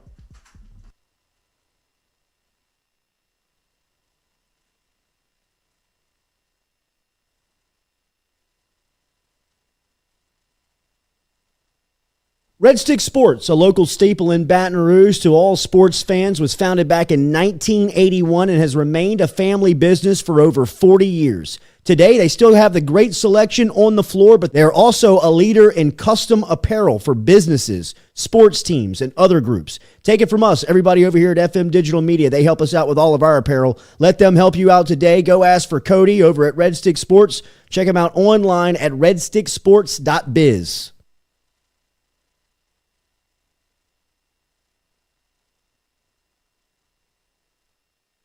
Go Chevrolet is proud to announce Go Express Auto Sales, the new used car lot located in the capital city of Baton Rouge, Louisiana, at 11522 Florida Boulevard. Go Express Auto Sales is online at goexpressautosales.com, or you can search them on Facebook and social media at Go Express Auto Sales, the newest addition to the family of Go Chevrolet. Remember, Go Chevrolet is located down in Laplace, Louisiana, but now welcoming aboard Go Express, the new used car lot located in Baton Rouge, Louisiana at 11522 Florida Boulevard.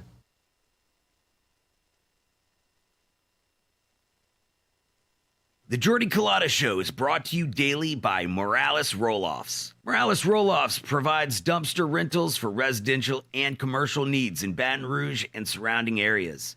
Morales has roll-off dumpsters ranging from 10 yards to 40 yards to accommodate all of your disposal needs. Search online, moralesrolloffs.com.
Do you have questions about your finances? Are you looking for recommendations from a skilled financial advisor? Get in touch with our friend Daniel Newman over at Edward Jones. You can find him easily by logging online and shooting him an email at daniel.newman@edwardjones.com. That is daniel.newman@edwardjones.com. Whether it is help with your 401k or just fiscal advice heading into the new season, get in touch with Daniel today.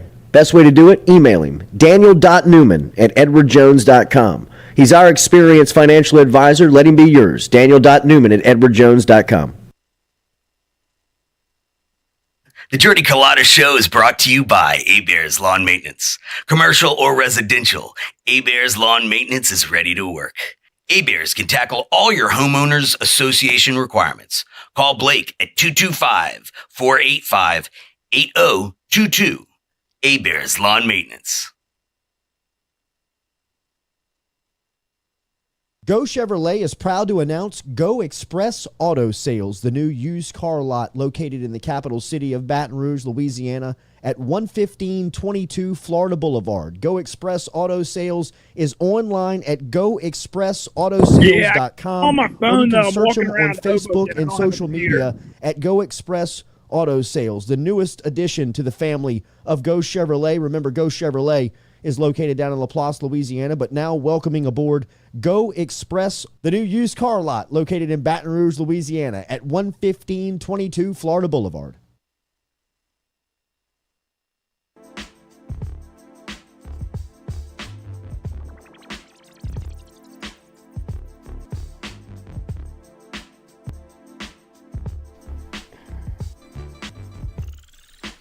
All right, welcome back here to the Jordy Culotta Show, driven and powered by Go Chevrolet. Shout out to Coach Robert Steeples. Incredible stuff from the cornerbacks coach for LSU. I keep wanting to call him the DB coach. That is Kerry Cooks, but cornerbacks coach is our guy Robert Steeples. Incredible, man. That was so good. Diving deep in with him on the team, on the roster, on everything concerning LSU football. Did we lose, Mincy? Yeah, he just hung up. I think he hung up. He You got nervous? gave me a little ear point, and then There he is. he's back. He's He's back. back. He's back. Okay. Trying to landscape. Can he hear us now? Yeah, turn him up. Turn him up. You got me? You got me, Minty? Yeah. What's up, guys? Oh. All right, let's go to Hoboken, to the streets of Hoboken this morning, as my man is walking around the streets of New York City as the legend he is. Zoomed in on our guy, Ben Mintz, who's about to set sail on a trip to Omaha, Nebraska, and bring us the finer things of college baseball. Mincy, how are you? Good morning. I'm pretty damn good. Flying to Omaha this afternoon, and kind of just surreal. Y'all always rightfully give me crap about it being an Ole Miss fan. Like, I've never seen Ole Miss play in Omaha, and I've been going to Ole Miss baseball games for 21 years. So, very, very fired up about that, to say the least. I think I'm walking into a just really, really crazy situation in Omaha. Last year, it kind of blew me up at Barstool, and now it's holding. And I'm flying for the ceremony tonight. Carl, Jake Arrieta going too, which will be really fun. Carl, Chris Castellani's coming next week, so we got a pretty good crew. Got a good game plan, and man, honestly, I'm just ready to go raise some hell for the next 8 days. Mincy, are you in an alley in New York picking up some product for the flight? Where are you? It looks like you were in some remote area. In Hoboken, really good Cuban breakfast place, and Nice. I like Cuban walking out the breakfast. house. I forgot that y'all do the computer now. Like, I'm used to the phone, and then I felt like I was like, oh crap, I'm 10 minutes away from my house. Oh no, this is beautiful. I apologize. No, this is great. This is what this is the Mitzi experience. Mincy, this is a Mike Bianco special, right? With Ole Miss now preseason number 1 and going through the roller coaster ride that they did all year to finding themselves in Omaha. What do you make of this Ole Miss run? Man, it's insane because literally everybody that wasn't like a player or a family of player was pretty much out on it. When Ole Miss was 7-14 41 days ago in the SEC. Literally. And then they swept Missouri and then won at Southern Miss and swept at LSU to get back in it. But, I mean, everybody was out on this. Now it's only 3 weeks left in the SEC. But, you know, baseball's a funny game. It's about confidence and momentum and peaking at the right time. And the other thing is like, it's, LSU struggled with this starting pitching this year, but Ole Miss found an unbelievable 1-2 combo with Dylan DeLucia and the freshman lefty Hunter Elliott late in the year. And, all of a sudden you went from a team that didn't have any starting pitching to a dynamic 1-2 combo. They could always hit. So it just all came together. I think the big thing is Tim Elko, the senior leadership from him and Kevin Graham and those guys holding it together, blocking out all the noise, because there was more noise around this team than any I can remember. Mincy, what do you make of the field? 4 of the 8 from the SEC West. You throw Oklahoma and Texas in there. It feels like this is an SEC invitational. What do you make of the overall field? It does, and what's great about that, though, is the fan base thing. I mean, you talk about the Grow the Game college baseball stuff. Arkansas and Auburn and A&M are all going to travel like crazy, and then you look at having Texas and Oklahoma and Notre Dame. I mean, you literally only have one team in Stanford that won't bring a big crowd to Omaha, which I think is spectacular. And then it's also interesting, Tennessee was such a huge favorite this year, and I don't know if y'all saw, I definitely got some shots in at them when they lost on Twitter. Sure. You have to do it. I know LSU fans love firing at them as well. But what was interesting is the futures value was so good on other teams because Tennessee was such a favorite. I've got an A&M 60-1 ticket and an Arkansas 25-1 ticket live for this tournament. So, I got some good equity and Ole Miss in it. So a lot of fun. Mintz, what are you expecting here in Omaha? How do you look at the experience of what you're about to dive into? I'm expecting all hell to break loose completely, to be honest. Because last year, I think I was starting to get going at Barstool, and then Omaha. I mean, you know what else I expect? To win more gambling picks than I did last year, which doesn't say anything. Thank you, Mitzi. But I remember last year Dave was just killing me the whole time, but it kind of blew me up. It was like failing my way up the ladder. This year, I think it's a completely different deal, and I'm way more established. And with Ole Miss and these SEC West teams there, I expect this to be kind of crazy, to be honest, and I'm all for it. What did you make of that scene in Knoxville? I know that you were going back and forth on social media with the Volunteers' finest, but what did you make of that? I thought it was – look, Tennessee this year, I mean, I give them a lot of crap. Everybody does. One of the great heel teams ever. Yeah. And, people care, love them or hate them, and most people hated them. People clicked on them. But, I mean, when you behave like that, you're flipping people off, and everything that's gone with their fan base the last few years, I mean, how can you just not completely laugh in their face when they fall flat like that? I mean, we wouldn't be sports fans if we didn't laugh at their misfortune. And, they just all the crap they talked and the way they behaved. I mean, no team's ever deserved it more. So the only thing about the scene in Knoxville was I was bummed I wasn't there to see it. Mitzi, so tell me the team that's going to Omaha from Barstool. What's the coverage going to be like? Okay, I think Oklahoma is really good. They were red hot. They won the Big 12 tournament. They won in Gainesville and at Blacksburg. I really like that lefty ace, Jake Bennett. They've got an awesome major Travers Michael, their closer, looks like a major leaguer. And I think Peyton Graham, their shortstop, the best player, maybe the best player in the tournament. So I think people are kind of sleeping on them. I've got that A&M future, but I'm worried about Oklahoma on that side of the bracket. I feel like people still aren't seeing how good they really are. And on the other side, man, I'm telling you, I sound like a homer, but, man, Ole Miss has just got – when you got the 1-2 pitching combo they got, and as hot as they are, I thought Ole Miss caught a break that Auburn won. Like, not that Auburn isn't really good. Right. But Oregon State had Jerpy, the best pitcher left in the tournament, was that lefty, and I didn't want Ole Miss to have to face him in that first game. But I'd say I like Oklahoma as the underdog in that one bracket and Ole Miss in the other. Ben Mintz heading up to Omaha for Barstool, going to cover it for the brand. Mintzy, what's the last couple of weeks been like? It feels like the college baseball blood has been flowing through your veins. How have you handled this last couple of months run? So the Whistler thing definitely blew me up more, and I think that's more of a microscope on me now in a good way. Last 2 weeks, man, honestly, Brandon Walker's been dealing with some family stuff, so I stayed up here and helped run Pick Central while he was out.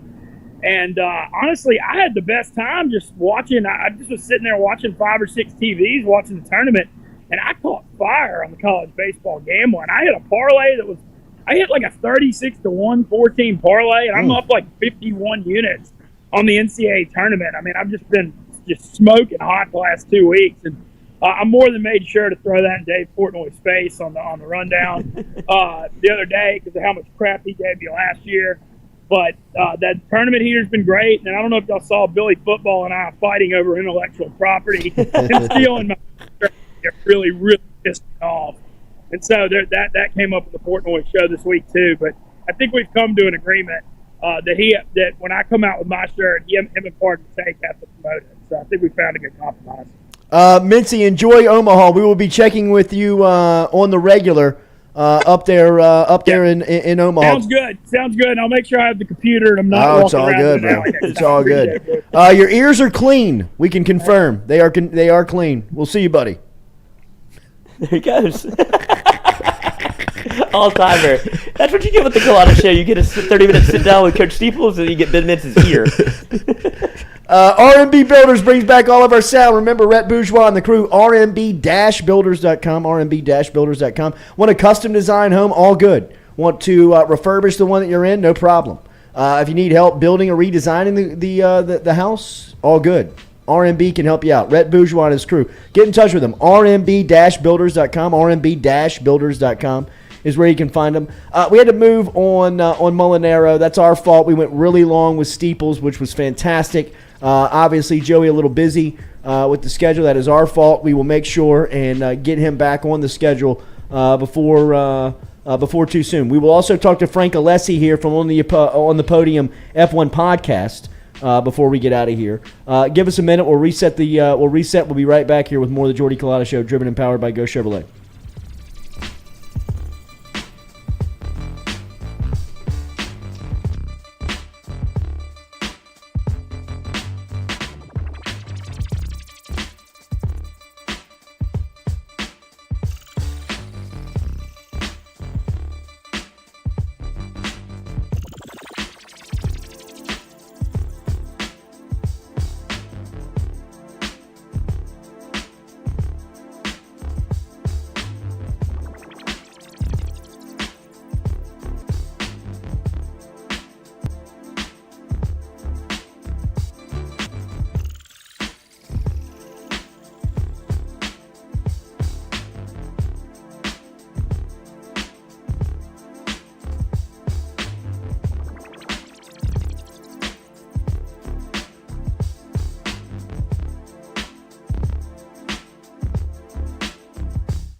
All right, welcome back here to the Jordy Culotta Show, driven and powered by Go Chevrolet. Shout out to our guy, Ben Mintz, for checking in, bringing us the latest college baseball picks. Remember, our code over at Caesars Sportsbook can save you money, get you money to bet money. FM15, the letter F, the letter M, 15 is the promo code to get you money to bet money. If you're looking to bet F1 like our boy Lloyd did, that's right. Picked up a couple of pointers from our guy Frank Alessi from the F1 on the Podium podcast, took it to the window and collected. Nothing better. Nothing better than betting nothing you know about and having somebody else like, hey, just trust me on this one. Like, absolutely, all right, I'll put it in. Yes. Cash the ticket, cash the winner. I'm hoping to do it again today. You hear that confident laugh behind the microphone? There is no face to that laugh, but that is our guy, Frank Alessi, the man who we talked to his brother David last week. We snuck him out of a corporate board meeting to get a couple of minutes with him on some tidbits on the F1 circuit, but last week was a bye week, right? We were off. No, so last week was we were reacting to Monaco. We got back to back. Now this week coming into Montreal. Bad week for Ferrari? Was it a bad week? It was Ferrari? miserable. Yeah, it was miserable. Miserable. Yeah. Sainz had a hydraulic failure after I think lap 8, and Leclerc's engine blew up while leading the race. You know, and it was really what really sucked about it even more is it looked like we were going to get an awesome end to the race just because they were on two completely different pit stop strategies. You know, Leclerc was able to pit under a virtual safety car, which saved him, essentially gave him 10 seconds on the Red Bulls because they didn't take that pit stop. So them taking their regular pit stops, you're losing an additional 10 seconds versus when Leclerc did. And we never saw how it was going to play out. Engine blew up, and that was a wrap. So, I mean, Red Bull coasted to a pretty much unchallenged win, 1-2, and that was all she wrote. They had your brother was saying that Red Bull has kind of come to a point where they have a decision to make with who they want to win. And I think Verstappen's been through this before at his previous stop, where he was always jockeying to be one, like to finally be the guy. And apparently Red Bull now has two guys that they're trying to divvy up who to go one and who to go two because of the way the points shake out. Yeah, so, I mean, when Max came into Red Bull, he came in into their program early on and then started with their junior team out at the time it was Toro Rosso, but 17 years old. He was promoted the next year to when he was 18, he won his first race with them. And Daniel Ricciardo was there at the time, who was a killer. He's kind of on the back foot now, but, we'll see what happens with him. But, Max has kind of always had that just absolute savage mindset. Mm-hmm. Go for it all the time. And just really started, from day one, started to assert himself as the guy to build the team around, which they've done. Last year he won the championship, but he had, Checo Perez's teammate, new to the team, a veteran in F1, but new to Red Bull, and he knew his role that year, right? It was support Max. Max is the guy. This year, we kind of thought it was going to be the same thing, but it's kind of Checo's had some really good results, and, I mean, he was right there within a race victory win, points-wise, of the lead of the championship. So personally, I don't see Checo, getting the backing from Red Bull to go for the championship unless something drastic happens to Max. Max is going to be the guy. Even if they let him duke it out, Max is going to come out on top. He's a killer. He's a you say once in a lifetime talent, but kind of generational type talent, right? But that's when the ego comes into play, I would imagine, a little bit. Whenever some guy's like, all right, I'll keep coming in second, I've proven I can win. At some point, I'm just not going to be really a team player.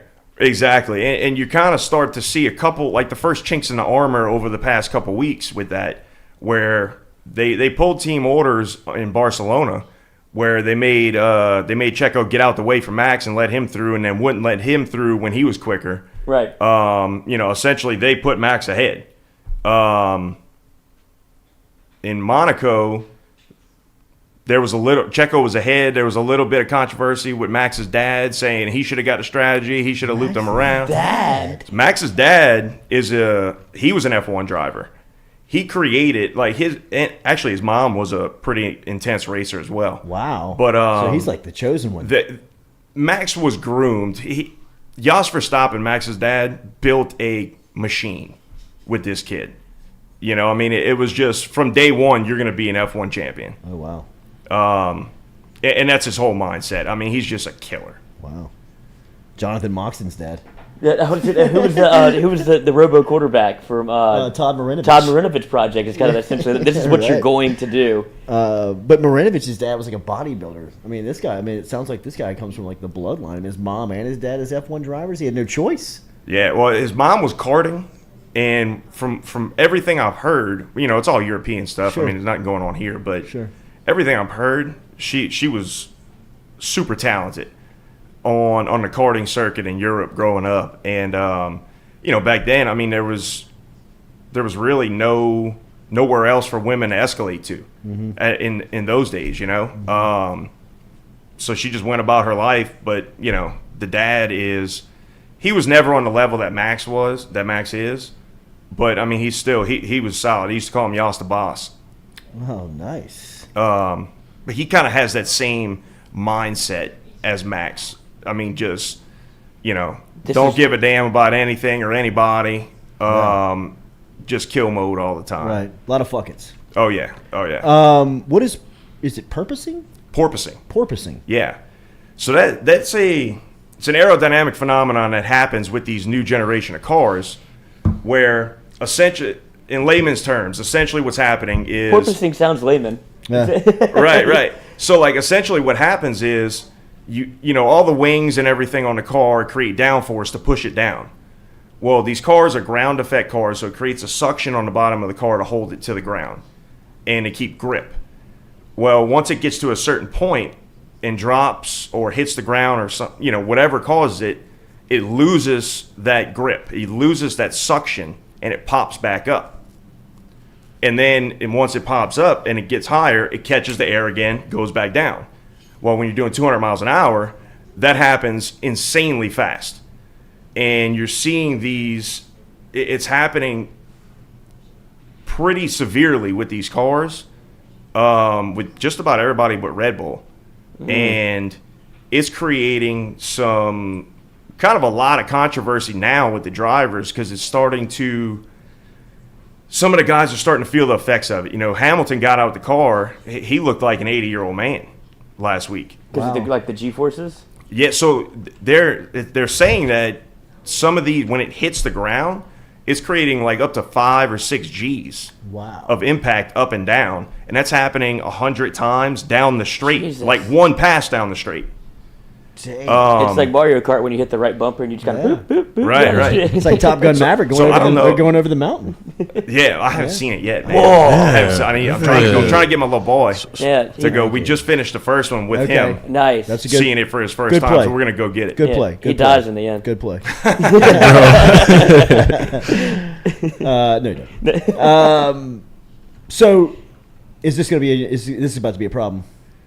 Man, I don't know what they're going to do about it. To me, I don't see how you can implement a change mid-season when some teams have proven that it can be figured out. So, in the essence of F1, you can't make a rule to supplement certain teams' lack of engineering, because that's what it's about. Yeah. You have to engineer your way out of this problem, and it's proven it can be done. This is the technique, right? This would be the challenge. This is the competition. Exactly. That's what it's all about. And Red Bull's proven it can be done, and you can still go fast. If you'd have had a couple teams at the back of the grid that are always last, that figured it out, don't have any problems, well, maybe then there's a different issue where fundamentally you can't make it work and go fast. Yeah. But that's not the case. So personally, I don't think anything can or should be done about it mid-season. Off-season, if they want to look into it, that's a different story. But you can't take away the advantage that Red Bull has created for themselves versus everybody else. Yeah. Well, that's when they get into trying to they try to almost emulate other people's cars, and they'll buy things off the black market to be able to design their car exactly whatever Red Bull is doing. Why don't they just buy the engineer? Well, that happens a good bit, but Red Bull's technical designer, Adrian Newey, he's a legend in the sport. He's designed some of the greatest F1 cars of all time through multiple eras, and he's not going anywhere. Nobody's buying him. He's at his last stop. But they did buy him originally from McLaren. Got you. So that's what it is. I mean, it's just free agency. Yeah. Highest bidder. Yeah. And they got a boatload of money. Mercedes had been the dominant car for the last 8 years. Right. So, over the last few years, you've Just seen go some of take these their top executive teams team. starting to pick. It's just like everybody. Whenever you win a national championship, all the assistant coaches are Saban's getting defensive hired. coordinator. Exactly. Yeah. Exactly. All right, so Lloyd had some success betting on this last weekend off of a couple of tips that you gave him. Hopefully you have downloaded the Caesar Sportsbook app and used the promo code FM15 to get money to bet money over there with our friends at Caesars. But if I'm looking to place a little wagers this weekend on Montreal, where am I looking? So, how am I betting this? Typically in F1, you got a couple teams that you can just, if you're trying to pick the winner, grab you a couple teams at the top, and that's your safe bets, right? Got you, yeah. This year, it's Red Bull and Ferrari. More so Red Bull as of late, as Ferrari's been having some mechanical and technical problems, but they've got the pace to do it. If they finish the race, chances are it's a good shot they're going to win. So Max is the safe bet in terms of if you just want to place a bet and win it. Max is the way to go. Ferrari, with their woes lately, have been... That's kind of where I would go if I want to place a bet and actually make some money on it. Yeah, because you're getting some better odds. Absolutely. You're getting some better payouts, and they've got the car to do it speed-wise and pace-wise. It's just a matter of if they can work out these kinks, these little issues that they're having. But that's where your money's at.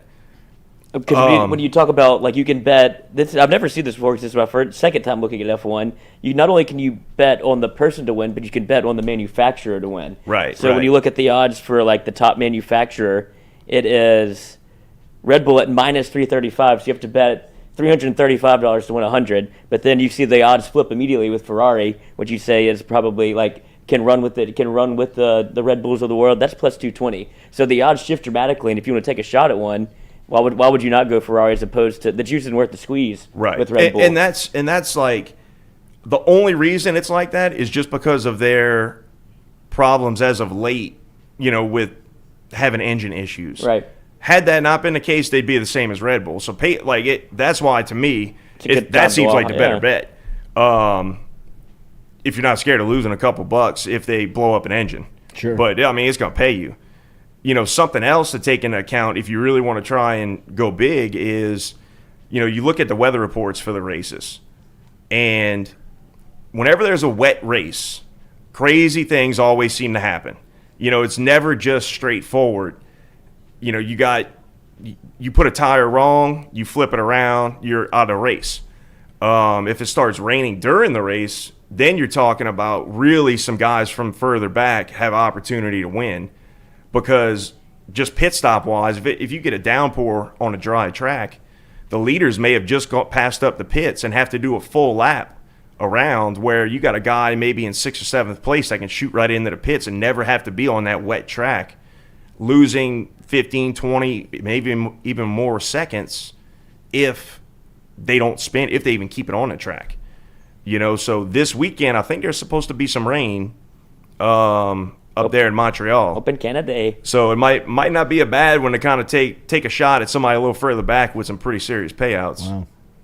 All right, Frank Alessi, F1 podcast on the Podium. What's the when are we publishing? How can people find it? So new episode released yesterday. Every Wednesday at 11 a.m. podcast comes out. Podium Proof F1, Facebook, Twitter, Instagram, YouTube. And we got some more stuff. We're publishing every week now, whether it's a recap or a preview of whatever's coming up. And fixing to have some more stuff coming down the pipeline real soon. Frank Alessi and his brother David, check them out. They are the F1 from the Podium podcast. You can check it out on Spotify, anywhere you pick up your podcast. And they have a YouTube channel that you need to check out for sure. Good to see you, brother. Appreciate it, man. As always, Frank Alessi. Good to check be him back out. in here. All right, what's the bet? What you got, Lloyd? I just put that in. Did you? Okay. Yeah, I put in on Ferrari to top finisher. I just put that in, and then I hit on my hockey bet, despite never watching a second of it in my life. Beautiful. I'm 3-0 in hockey, so not going to do that today. But we have NBA Finals. I am riding the Celtics at -2. -2. It's moving, right? It started at 4. It started at 4. I moved. You bought it down. I bought some points, so I added some juice. You won't win as you have to bet more to win more at this point. But I just that 3 number is where it always gives me a little bit of angst. So I like to get it under 3. But still, is it still 4? Yeah, it's still 4. Yeah, normal but you books. bought it down. Yeah. All right, I'm going with a boost bet today over at Caesars. And this is a gamble. I'm taking the Blue Jays winning and Kevin Gausman going over 7.5 strikeouts tonight versus Baltimore. That is plus 260 right now at Caesars Sportsbook. Gausman has pitched 77 innings this season. He's averaging just about 6 strikeouts per outing. His last performance out, he had 4 strikeouts. The performance before that, he had 8. Hopefully, he can get over the 7.5 here, and the Blue Jays can get the win. They are pretty flawless when he's on the mound. He's been fantastic here after getting that big contract in the offseason, paying him right around $19 million a year. But Gausman has proven to be a high-quality ace for Toronto. I'm going plus 260 on the boost bet, Lloyd, over at Caesars Sportsbook. Check them out at WilliamHill.com for the latest. I got Blue Jays in the win and Kevin Gausman going over 7.5 for my boost bet. What you got there, Stewie? I got the former MVP boost. This is Steph Curry over 29.5 points and Mike Trout home run today. All right. So, Put them together. What's the odds? I think it's like plus 300. There we go. Anybody over there got a bet? Anybody? Ladies? Hold up. What you got? Just the Celtics winning tonight. Money line Celtics. You going to go -4, or are you just going straight up? Straight up. Straight up. Okay. All right. So Jamil's handing out. She's handing out bets in the lunchroom. She's handing out elementary lunch bets. 101. I bet you straight up that Boston wins tonight. Yeah, I want your point. Yeah, right. Don't give me your points. All right, everybody have a great day. Appreciate Coach Steeples coming through. That was fantastic. Make sure if you see it, like it, share it, comment on it. We appreciate everybody being here. Frank Alessi, make sure and check out the Podium Proof podcast, the F1 podcast. You can learn about it weekly here every Thursday. And Ben Mintz, who gave us an up-close look at his ears this morning. I was about to say his ears. Shout out to Ben yes. Mint's ears. A little hairy. No wax, though. It's all good. Mincy will be in Omaha giving us our college baseball picks. Have a great Thursday. We'll be back with you tomorrow, 7 When a.m. does hair starting the year? How old? 25-ish, 26-ish. I don't have any hair in there. I don't know hair here. I do. You have the trimmer? I wax it. Golden State 3.5.